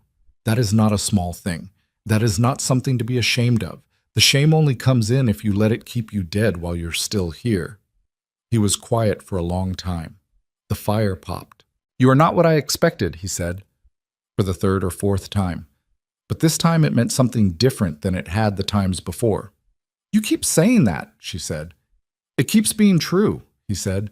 She looked at him. This man with his sealed-up grief and his good jaw and his careful hands and his 7-year-old boy asleep upstairs. And something in her chest did the particular thing it had been threatening to do for 3 months. The thing she had been managing and cataloging and keeping at a careful professional distance from, and she let it do it. "Colton," she said. "Yeah, I'm not going anywhere." He looked at her, really looked at her, the way he had not quite let himself look at her in 3 months of careful, reasonable partnership. "I know," he said. "I think I knew that before you did." She thought about arguing this. She decided not to. Outside, the blizzard was beginning, very slowly, to spend itself. The sound of it was changing, still enormous, but with less fury in it, more persistence than attack. The fire needed another log, and she got up and put one on and stood for a moment with the warmth of it against her face. When she turned back, Colton was still looking at her, not with the sealed expression, with the actual one. "Thank you," he said, "for—" He gestured, and the gesture encompassed the room, the accounts, the conversation with Crow, the blizzard, the long night, everything that could not be precisely named. She sat back down. "You don't need to thank me," she said. "It's just what it is." He reached across the space between them and took her hand, not dramatically, not as a declaration, just as a fact. His hand was rough and warm and entirely steady. They sat like that while the fire burned and the storm finished its business with the world outside, and the house was quiet in a way it had not been quiet before, not the quiet of maintenance, not the quiet of two people keeping a careful distance, but the quiet of two people who have stopped pretending the distance is what either of them wanted. It was not perfect. Nothing about it was perfect. They were two imperfect people in a difficult place with a complicated past and an uncertain future, and a boy upstairs who was still watching to see if the door would stay open. But it was real. And Eliza, who had made a study of the difference between things that looked real and things that were, knew which one she was holding. She looked at the ring on her finger, the plain gold band that had been his mother's, that he had put on her hand in a front room with 2 witnesses and a boy in a clean shirt. And she thought, this is the thing that holds, not the easy parts, not the smooth parts. This, the storm and the fire, and the telling the truth in the dark. Outside, the last of the blizzard moved on through. The silence it left behind was the kind that feels earned. The morning after the blizzard broke, Eliza woke before anyone else and stood at the east window of their room, a word she was still learning to use without the slight internal pause, and looked out at what the storm had left behind. It was extraordinary. She would give the territory that. Whatever Wyoming decided to do, it did without half measures. The ranch yard had been remade overnight into something that looked less like a working cattle operation and more like a landscape painting done by someone who had strong opinions about white. The drifts were 4 feet in places, 5 near the barn wall, sculpted by the wind into shapes that had no practical purpose and considerable accidental beauty. The sky above it was the particular hard blue that came after serious weather, the kind of blue that looked like it had been scoured clean from the inside. She dressed and went downstairs and made coffee and stood with it at the kitchen window, and she let herself feel, quietly and without performance, the specific quality of this morning as distinct from every other morning since she'd arrived. Something had changed in the house.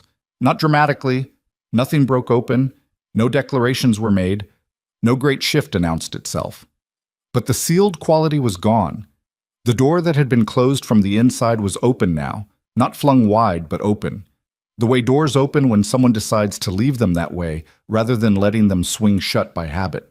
Colton came downstairs and found her at the window and came to stand beside her with his own cup, and they stood together and looked at the buried yard, and he put his hand briefly on her shoulder, just for a moment, just as a fact.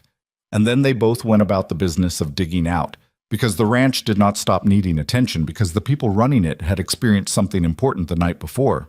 That was the difference, she thought, loading wood onto the porch. That was the specific difference between this life and the one she'd left. This life did not wait for you to be ready. The weeks that followed the blizzard had a different texture than the weeks before it. Not easier, necessarily. Winter on a Wyoming cattle ranch had its own relentless logic, and January came in harder than December had ended, with cold that settled into the bones of the buildings and required constant management. But the house had warmth in it now that was not just the wood stove. Colton talked more. Not effusively, he was not built for that, but genuinely, in the way of a man who has remembered that speaking is not the same as being vulnerable. He asked her opinion on ranch decisions and listened when she gave it, and disagreed when he disagreed, and they worked through those disagreements at the kitchen table in the evenings with the account books between them and coffee going cold. Eli noticed. He noticed in the way children notice things, not all at once, not with analysis, but in behavioral adjustment, in the slow relaxation of something he'd been holding. He started leaving his bedroom door open at night, which he had not done before. He started showing her things without the deliberate casualness of someone extending a privilege. Just showing her things, the way you show things to people who are simply there. He brought her a bird's nest he found in the collapsed section of fence and put it on the kitchen table like it was a thing she would want to see, which she did. "It's an early nest," she said, turning it over in her hands. "They build in spring. This one's from last year." "How do you know?" "The material. Fresh nests have more green in them. This is all dried." She set it down. "The bird that built this is probably somewhere warm right now." Eli looked at the nest. "Wish I was somewhere warm." "You are somewhere warm," she said. "You're in the kitchen." He gave her the look that children reserve for adults who are being technically correct in annoying ways. It was, she thought, the most naturally he'd ever looked at her. Like she was just a person, like she had become, without either of them marking the exact moment, familiar. She didn't ruin it by acknowledging it. She handed the nest back and went to the stove, and he took it upstairs to add to the collection of objects on his windowsill that told the story of a boy learning his piece of the world. The land deal came together in February, and it came together because of Eliza. She had spent 6 weeks since Crow's last visit working through every angle of the water rights question. Not just the legal records, which she'd already read 3 times, but the practical reality of what those creek boundary parcels meant to the operation. She had talked to Dunmore at length about where the herd watered in summer, which sections they used most heavily. What would happen to their summer range if the creek access was constrained? She had written 2 letters to a land attorney in Cheyenne, whose name she'd found on a document in the bottom of the locked box. Letters she'd shown Colton before sending and which he'd read carefully and handed back, saying, "Send them." The attorney's name was Morton Geddes, and he turned out to be a precise, thorough man who appreciated precise, thorough correspondence. He wrote back with detailed assessments of the boundary parcel survey question, and his assessment confirmed what Eliza had suspected. The 1871 chain discrepancy was real and correctable, but it needed to be resolved by a formal resurvey before the parcels could be cleanly sold or transferred. Any sale conducted before that resolution would be contestable. This was, Geddes noted in his careful attorney language, a significant leverage point in any negotiation.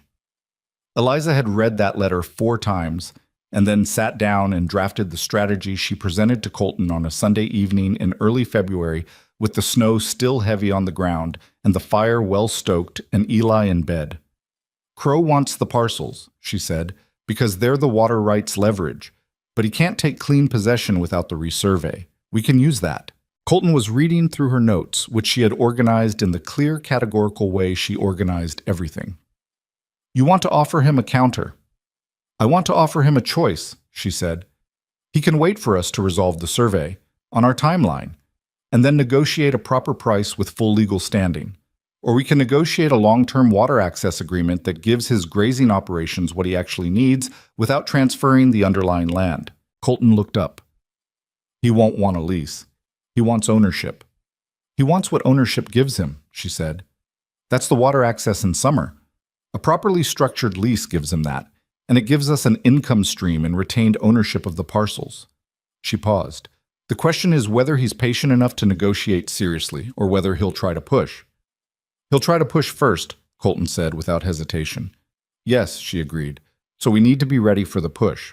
The meeting happened on a Thursday in the 3rd week of February. Crow came with another man this time, a broader, quieter man he introduced as an associate, whose function appeared to be to make the room feel more occupied on Crow's side of the equation. Eliza noted this as a tactic and adjusted accordingly. She was also present, seated at the table with a leather folder of documents that was not theatrical but was visible. Crow opened with the same offer he'd made before, dressed in slightly different language. Colton said he'd given the matter consideration and had concerns about the survey irregularity that made him reluctant to proceed. Crow said the irregularity was minor and easily addressed. Eliza said pleasantly that the attorney in Cheyenne did not consider it minor and that his written assessment was available for review if Mr. Crow would like to see it. There was a silence. Crow looked at the leather folder. Then he said, with a smile that was doing some visible labor, "I wasn't aware you'd engaged an attorney." "We engage an attorney for anything involving land transfer," Eliza said. "It seems like the sensible practice." Crow's associate shifted his weight. The push came 15 minutes later when Crow abandoned the pleasant approach and went direct. The offer on the table was fair, the survey issue was manageable, time was of value to both parties, and a prompt decision would be in everyone's interest. Colton looked at Eliza. It was a small look, quick, entirely private. The look of a man checking in with his partner, not asking permission, checking in, confirming they were reading the room the same way. She gave him the smallest nod. He turned back to Crow and said, in the even voice he used when he had made a decision and was finished negotiating it internally, "We're not selling the parcels. What we're prepared to discuss is a long-term water access agreement, 15 years with renewal options structured around the summer grazing calendar. Our attorney has drafted terms. If that interests you, we can proceed. If it doesn't, that's your right, but we won't be revisiting the sale." Crow looked at him, looked at Eliza, looked at the leather folder. He was, she could see, doing the calculation. He had expected to be dealing with a grieving widower who needed money and was distracted by his own unfinished business. He had not expected Colton Hale to show up to this negotiation with his accounts organized and his survey question documented and his position clear, and a wife who had apparently spent 2 months becoming conversant in Wyoming water law. "I'd want to review the terms," he said finally. "Of course," Eliza said, and took the relevant pages from the folder and slid them across the table with the precision of someone who has had them ready since before Crow arrived. He left without signing anything, which was expected. He came back 2 weeks later with a counteroffer that was, Getty's confirmed in his next letter, essentially a version of their terms with minor modifications that were negotiable. The agreement was signed in March, witnessed by Getty's and Dunmore, and it gave Hale Ranch a 15-year income stream and retained ownership of the water right parcels that Crow had spent the better part of 2 years trying to acquire. Colton rolled the signed documents and put them in the locked box and sat at the kitchen table for a long moment without speaking. Then he said, "He never saw it coming." "He underestimated the accounting," Eliza said. Colton shook his head slowly. "He underestimated you." He looked at her. "I don't think anyone's going to keep making that mistake." She thought about that, about Vera Calloway at the general store with her tilted observations, about her sisters sending her name as a joke, about the particular long history of being the person in the room that no one was watching. "Some of them will," she said. "It's useful when they do." He laughed. It was a real laugh, not the precursor to one, not the shadow of the idea. A full, honest sound that filled the kitchen in a way that clearly surprised him as much as it surprised her, like a muscle used after a long time of not being used, finding it still worked. It was the first time she had heard him actually laugh, and it was, she thought, one of the better sounds she had encountered in 22 years of living. The news of the agreement spread through Garnet Creek in the way that all news spread through Garnet Creek, quickly, imprecisely, and with editorial enhancement.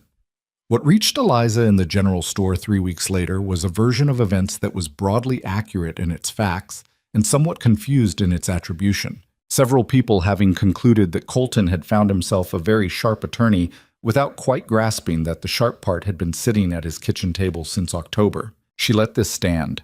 She had no interest in correcting it.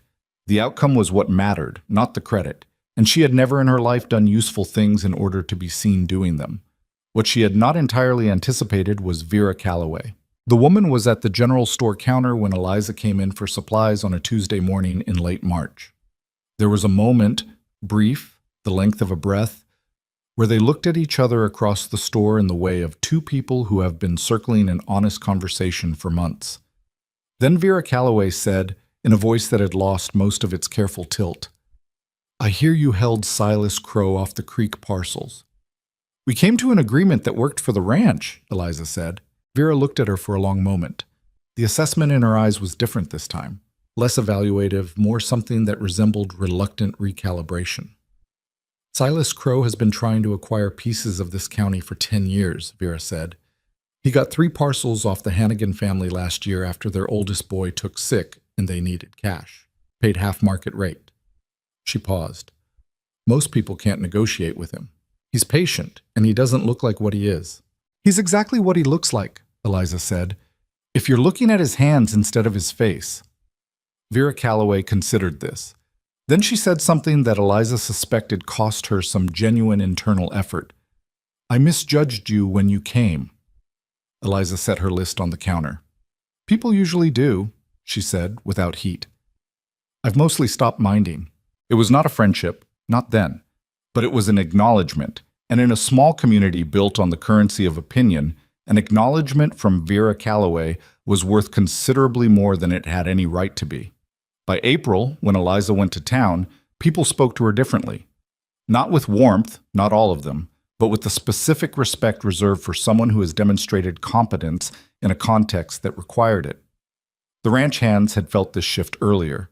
Dunmore had been her steady advocate since the garden incident, but the others had come around in their own time and in their own order, persuaded less by anything she said and more by the simple ongoing evidence of what happened when she was on top of something. She did not take any of it as settled. She had seen enough of how quickly opinion moved to know better. Spring came in late in Wyoming.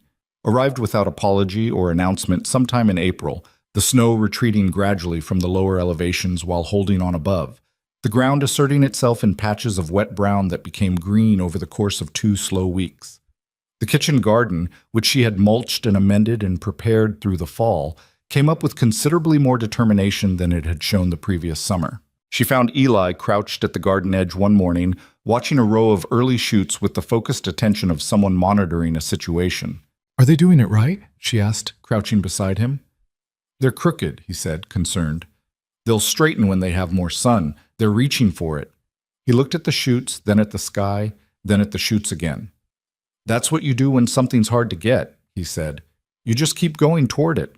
She looked at the side of his face, this boy who was 8 years old now. He had turned 8 in January, and she had made him a cake that had not been entirely level, but had been genuinely good. And he had eaten 2 pieces and been matter-of-fact about the third. And she thought, he is going to be all right. He has the equipment for it. Yes, she said. That's exactly what you do. He stood up and went to get his jacket for school, and she stayed crouched at the garden for another moment and put her hand in the soil that was softer now, more giving, and she thought about the day she'd arrived and knelt in this same garden and felt what it needed. She had fixed it. It had taken months, but she had fixed it. Not everything could be fixed. She was not naive about that. The grief in this house was not fixed. It was better. It was managed. It had been named and looked at and integrated rather than sealed off.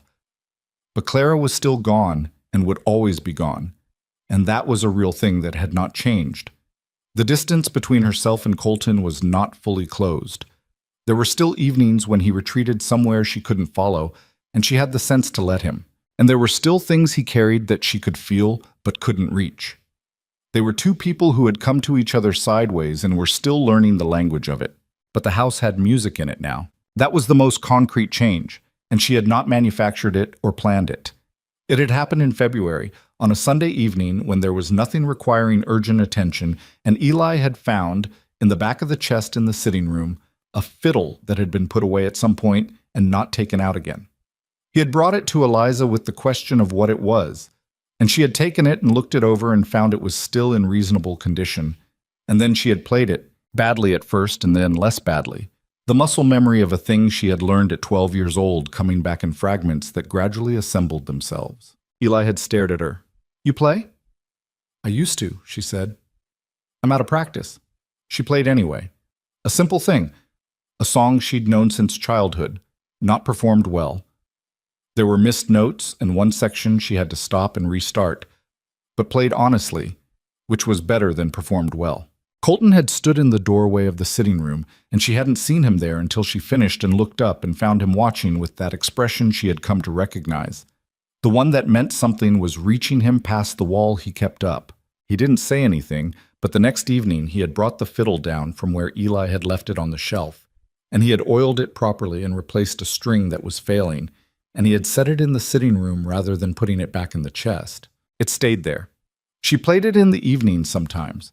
Not every evening, not as a routine exactly, but as a presence. Sound coming into a house that had been too quiet for too long.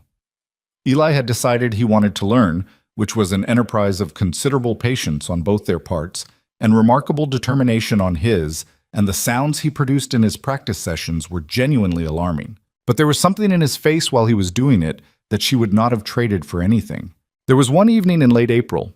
Eli had gone to bed. Colton had come in from the last rounds. They were at the kitchen table with the evening quiet around them. When Colton reached across the table and put his hand over hers and said, without preamble, "I'm glad you came," she turned her hand over under his. "So am I," she said. It was not the most eloquent exchange. It did not need to be.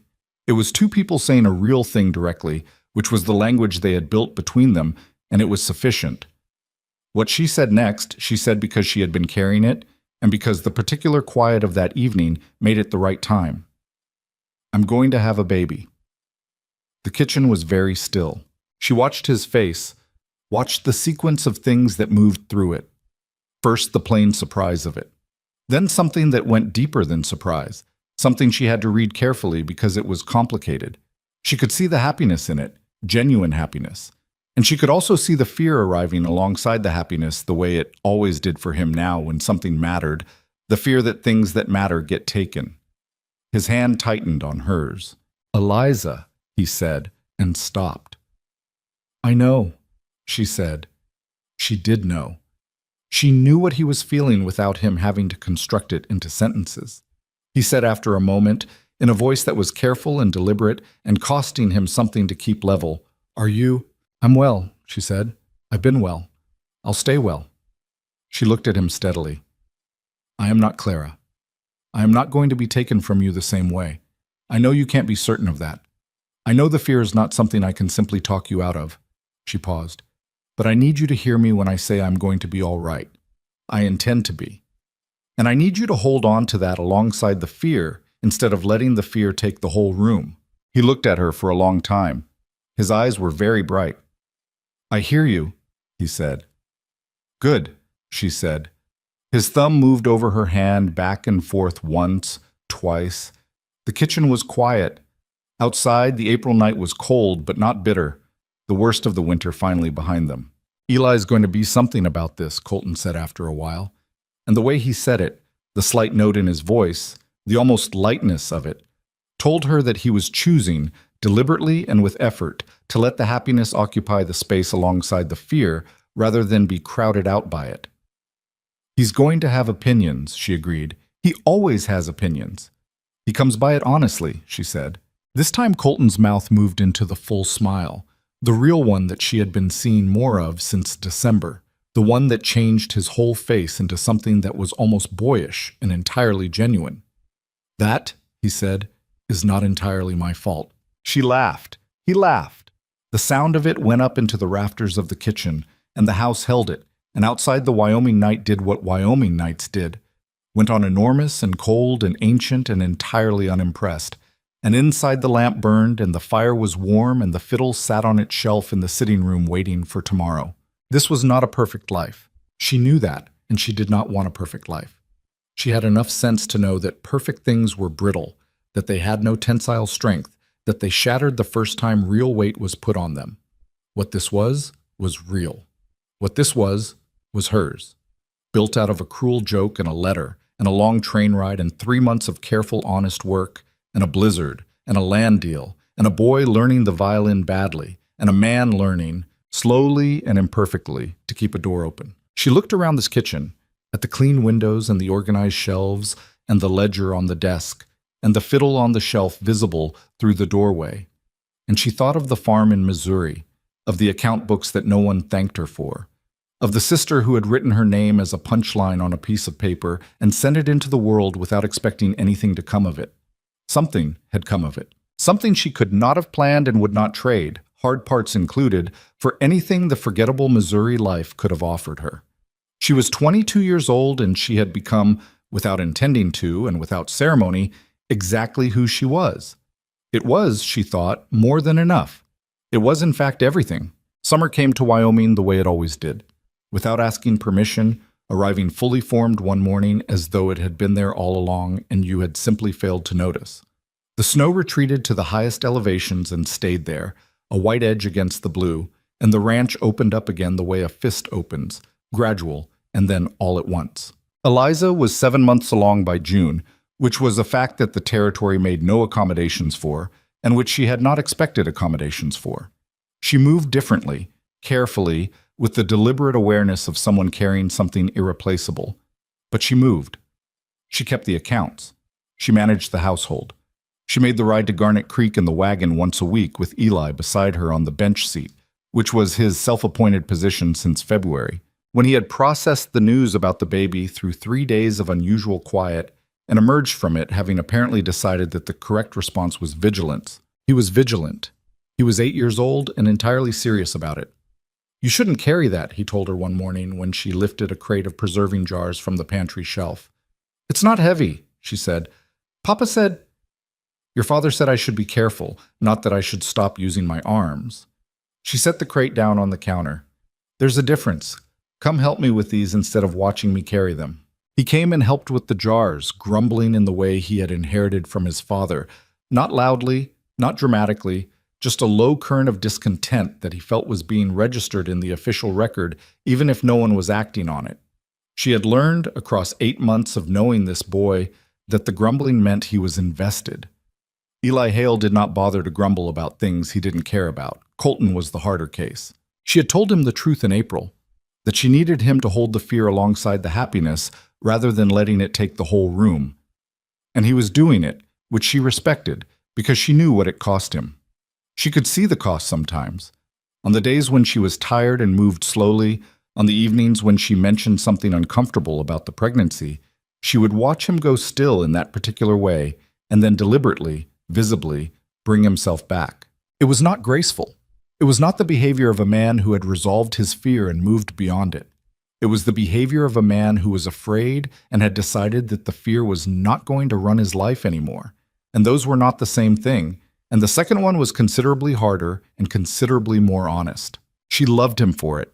She had been loving him for it for months without quite having used that word in her own mind, and she used it now, in June, standing at the kitchen window with her hands on the window frame and the summer morning opening up across the ranch yard, and she let it be the plain, undecorated thing it was. She loved him. He was difficult and sealed and imperfect and carrying damage from his life the way everyone was carrying damage from theirs, and she loved him. She had not come here for love. She had come here for something honest, which it turned out was the same direction. The letter from Missouri arrived on a Tuesday in the middle of June, which was when the summer work was thickest and Eliza had the least patience for complications. She recognized Arabella's handwriting on the envelope. She stood at the mail table in the post office in Garnet Creek for a moment, holding it, and thought about not opening it. She opened it. Arabella wrote that she and Josephine had been thinking about Eliza. She wrote that their mother had been unwell through the winter. Nothing serious, but enough to make them aware of time passing. She wrote, in the careful language of a woman constructing a sentence that requires more courage than it looks like it does, that they had heard things, from people who had corresponded with people in the territory, the way news moved, that suggested Eliza had made a place for herself out there. She wrote that they would like to visit, if such a visit was welcome. She did not apologize. She came close to it. There was a sentence in the middle of the letter that started, "I know that what Josephine and I did was," and then said not what it should have been, which was the apology of someone who could not quite bring themselves to use the direct language. Eliza read this sentence 3 times. She wrote back that same evening. She wrote that a visit was acceptable, that she would expect them in September when the worst of the summer work was finished. She wrote that they were welcome in her home, that she would treat them as guests, and that she hoped they understood she had not remained in Wyoming simply because she had nowhere else to go. She did not write more than that. She had things to say, certainly, things she had been saying in her head for a year, arguments she had constructed in the dark of early mornings with precision and some real heat. But she had learned, the way you learn things that cost you something, the difference between things that needed to be said and things that simply needed to be released. The visit would be the conversation. The letter was the door. She told Colton about it that evening. He was quiet for a moment in the way he was quiet when he was thinking rather than feeling. Then he said, "You want them to come." It was not quite a question. He was reading her the way he had gotten better at reading her. "I want them to see," she said. "There's a difference." He considered this. "Fair enough," he said. "Your family is welcome here." She looked at him. "You might not like Josephine." "I already don't like what she did." "She's more complicated than what she did," Eliza said. "Most people are." He gave her a long look. "You're more generous than I would be." "Probably," she said. "But I spent a year figuring out who I am in this place, and it turned out to be someone who doesn't need to carry old scores. That surprised me." She picked up her tea. Josephine did a cruel thing. She also, in the specific roundabout way of cruel things done by people who don't think them through, sent me somewhere I belonged. I don't know what to do with that except acknowledge it's complicated. Colton was quiet. Then, "You're a hard woman to stay angry with." "I know," she said. "It's a flaw." She was delivered of a daughter on the 14th of August in the hard, bright heat of a Wyoming summer afternoon, in the bedroom at the end of the upstairs hall with the east window open and the mountains visible from the bed. It was not easy. She would not have anyone pretend it was easy. Labor was the specific particular work of women that no one found adequate language for. Not the language of heroism, which was too grand, and not the language of suffering, which missed the purposefulness of it.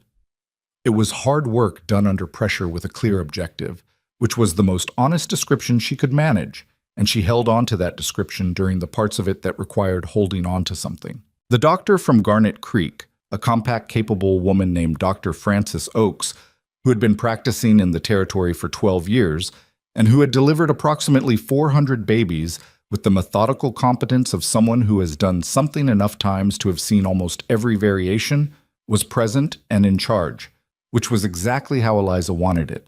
Colton was downstairs. She had told him to stay downstairs. He had not wanted to stay downstairs, but he had stayed, which was about the best you could ask of him on the worst afternoon of his particular variety of fear. Eli was at Dunmore's house, which Dunmore had offered with the quiet understanding of a man who had been on this ranch for 7 years and knew what this day was going to cost everyone. When it was done, when the baby was there, alive, loud, furious at the world in the specific way of the newly arrived, Dr. Oakes cleaned her up and wrapped her and put her in Eliza's arms. And Eliza looked at this small, outraged person and felt something she would have been embarrassed to describe aloud, because she was not generally a person given to the unguarded variety of feeling. She was not embarrassed. She looked at her daughter and she felt it fully, and she did not manage or catalog or keep at a professional distance. She just felt it. "Colton," she called. He was up the stairs before she'd finished saying his name. She heard the footsteps on the stairs, the pause at the door, and then he was in the doorway, and she watched his face do what it did when he came through a door and found her there.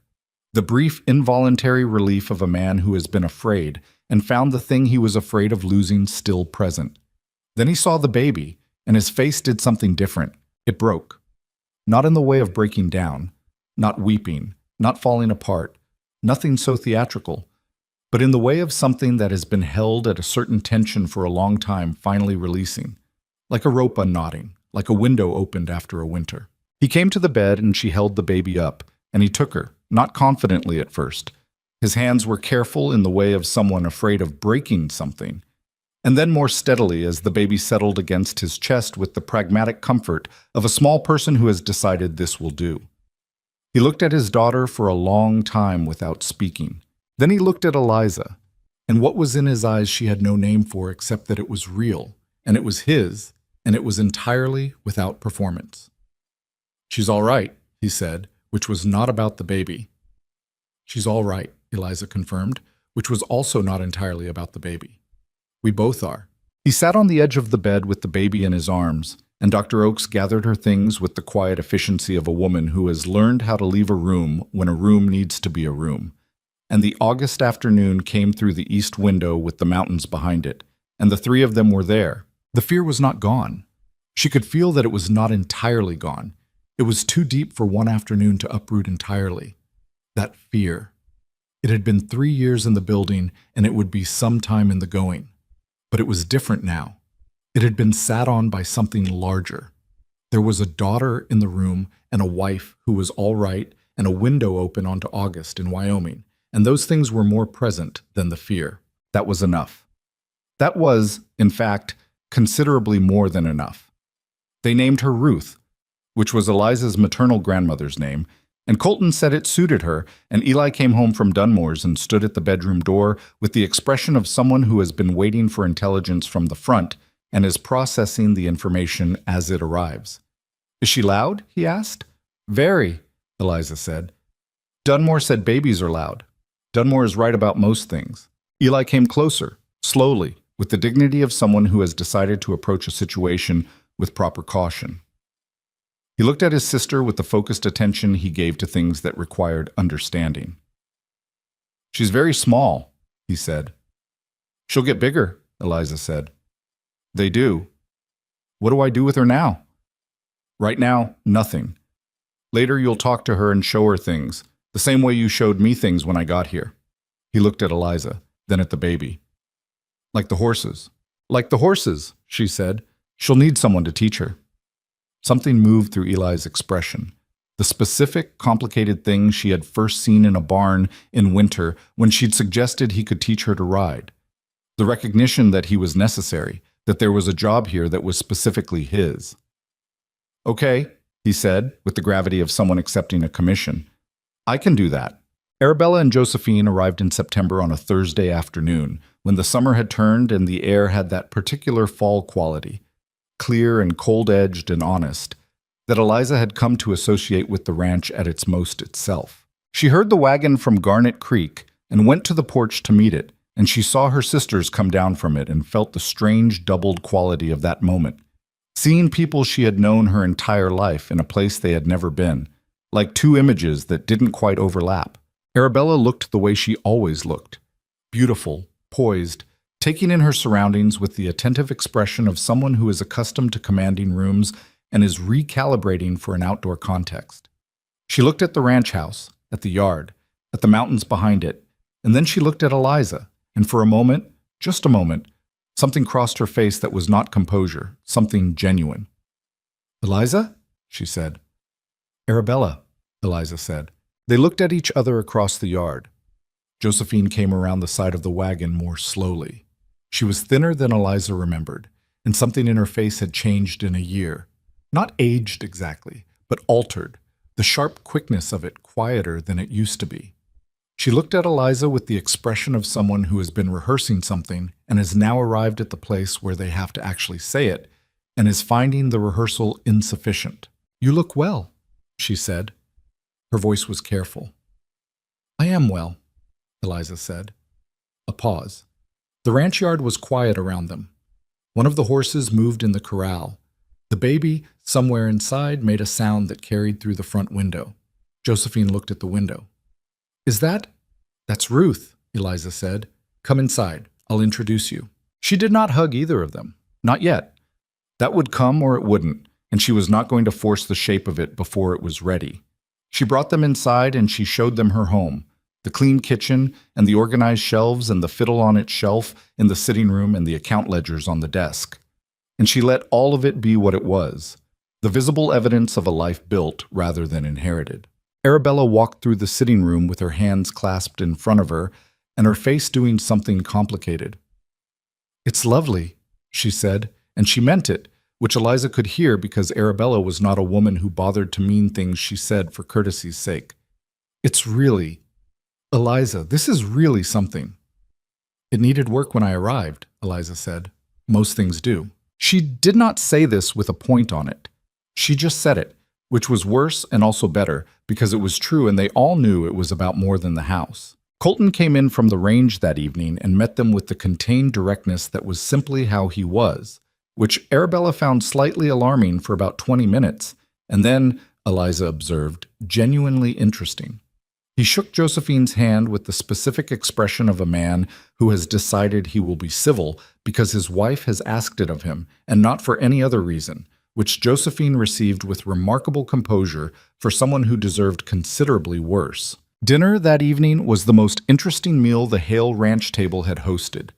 Eli asked Arabella where she got her hair from, which was a purely scientific question he considered entirely appropriate, and Arabella answered it with more grace than Eliza had expected, asking him questions in return about the ranch that he answered with authority and some embellishment. Josephine was quieter than usual, watchful, the sharpness turned inward for once. After dinner, when Colton had taken Eli up to bed, and Arabella had gone to the guest room with the headache of a woman who has been traveling and is processing significant information, Eliza and Josephine were left at the kitchen table with 2 cups of tea and the quiet of the ranch night around them.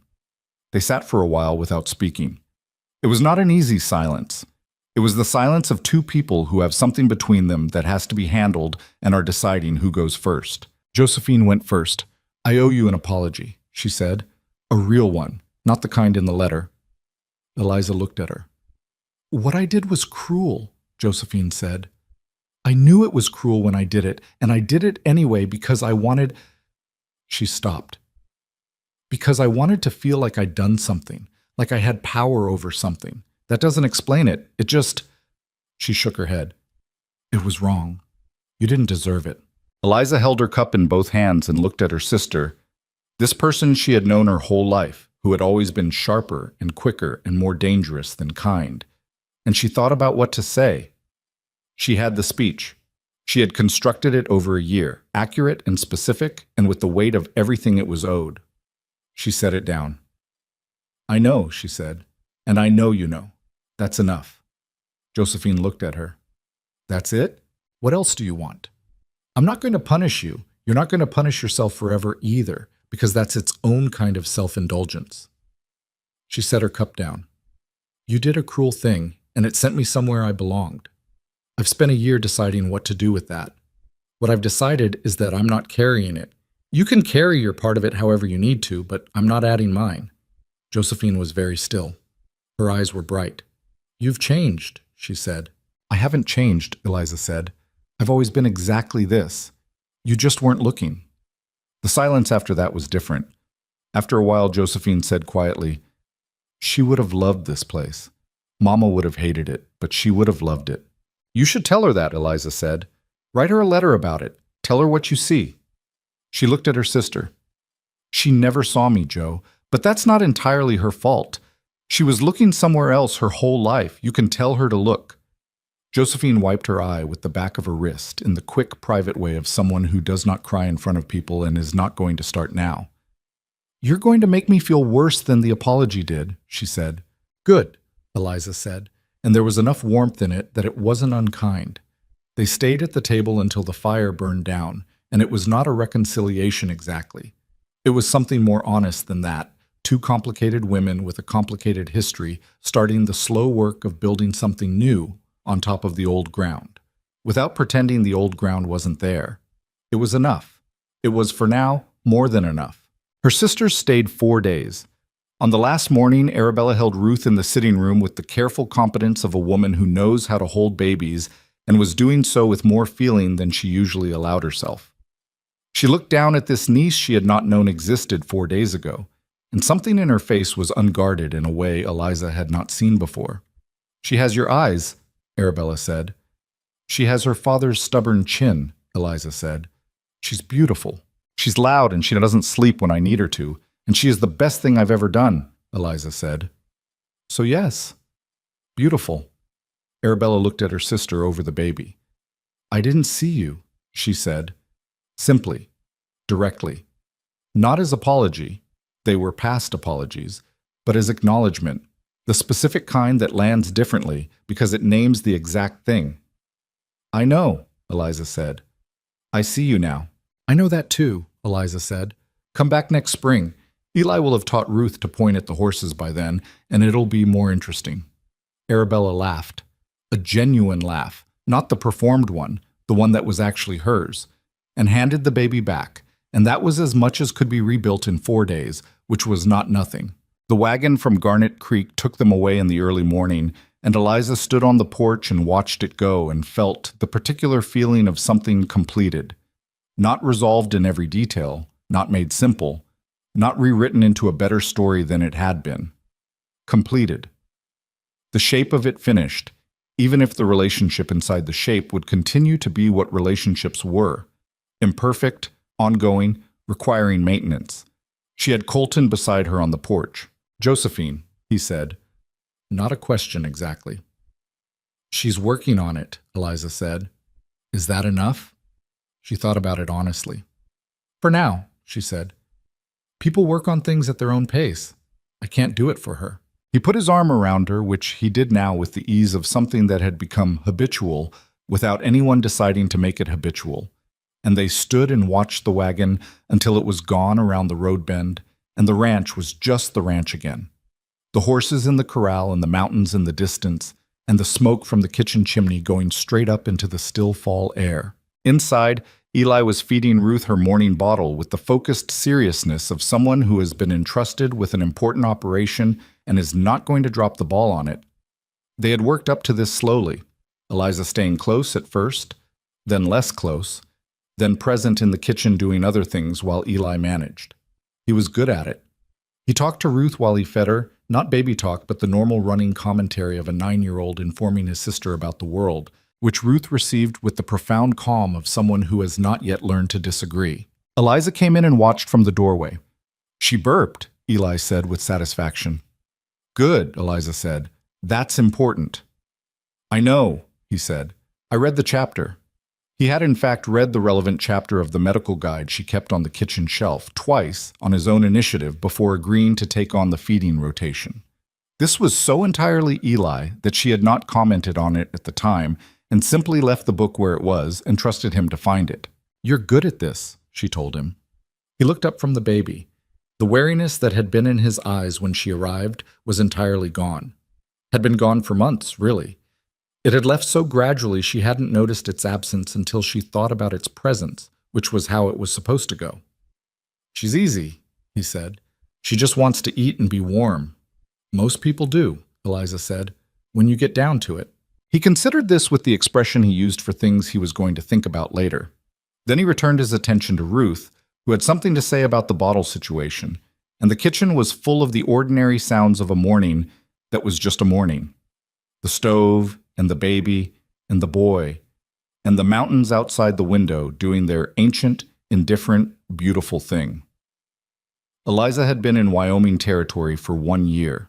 She had arrived on a train platform in the thin autumn light with one trunk and $14 and the name of a man she'd never met, and she had arrived specifically because her sisters thought she was the kind of person things like this could be done to without consequence, the kind of person whose name could be written down as a joke. What she knew now, standing in her kitchen in the fall of her second Wyoming year, was something she'd always known and had simply been prevented from proving, that the people who underestimate you are not seeing you clearly. They are seeing a story they've told themselves, a category they've placed you in, a verdict they handed down before the evidence was in. And the verdict says nothing about you. It says everything about the limits of what they were willing to see. She had not become someone different out here. She had not been transformed by hardship or love or the Wyoming landscape into a better or stronger version of herself. She had simply been somewhere that required her to be exactly who she already was, and she had been it, fully, without apology. And it had been enough. More than enough. She looked at the ring on her finger. She thought about the letter she had written in 4 drafts at the parlor desk, the one she'd mailed before she could think too carefully. She thought about the train pulling out of Missouri in the early morning and the particular quality of not looking back. She thought about a man at a train platform who said, "You're smaller than I expected," and a woman who said, "Most people are," and both of them understanding, already, that they were the kind of people who could handle each other. She thought about a 7-year-old boy in a bird's nest and a fiddle on a shelf. She thought about a blizzard and a sealed door and the specific price of telling the truth in the dark. She thought about a daughter named Ruth, currently being held by her brother with professional concentration, who had her mother's gray eyes and her father's stubborn chin and absolutely no idea yet what kind of people she had come from, which was all right because there was time for that. There was a lot of time for that. Eliza intended to be here for all of it. Outside the kitchen window, the mountains were doing what the mountains always did, being enormous and old and completely unmoved by anything happening at their feet, which she had come to find not indifferent, but honest. The world was large and mostly did not concern itself with individual human stories. That was not cruelty. That was proportion. You found your piece of it and you made it real and you held on to it with both hands and you didn't wait for the world to confirm that it mattered. It mattered because you built it. It mattered because you chose it. She had chosen this. All of it. The hard land and the hard man and the work and the fear and the slow trust and the love that arrived not as a revelation but as a fact she one day simply knew.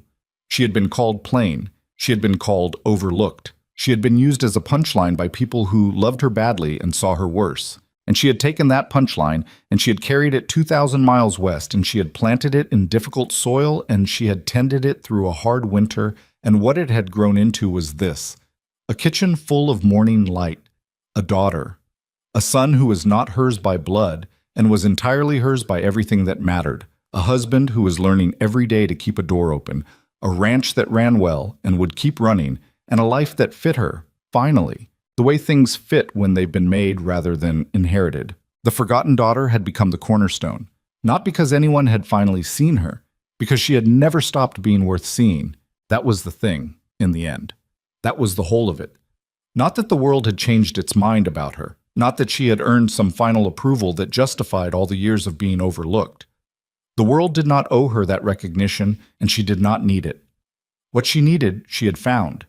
Not here, not in Wyoming, not in Colton's kitchen, or Eli's growing trust, or Ruth's gray eyes, but in herself, in the woman who had written a fourth draft at the parlor desk and walked to town before she could think too carefully and handed the letter over and not looked back. That woman had been there all along. She had been there in Missouri, doing the accounts that kept the farm running and being thanked for nothing and doing them anyway. The frontier had not made her. It had simply given her room. She turned from the window and went back to her kitchen and her children and the ordinary morning that was her life. And it was enough. It was, in every way that counted, exactly enough. And in the end, that is all any of us are really looking for. Not to be rescued by a place or a person, but to finally find the space where who we already are turns out to be precisely what was needed all along.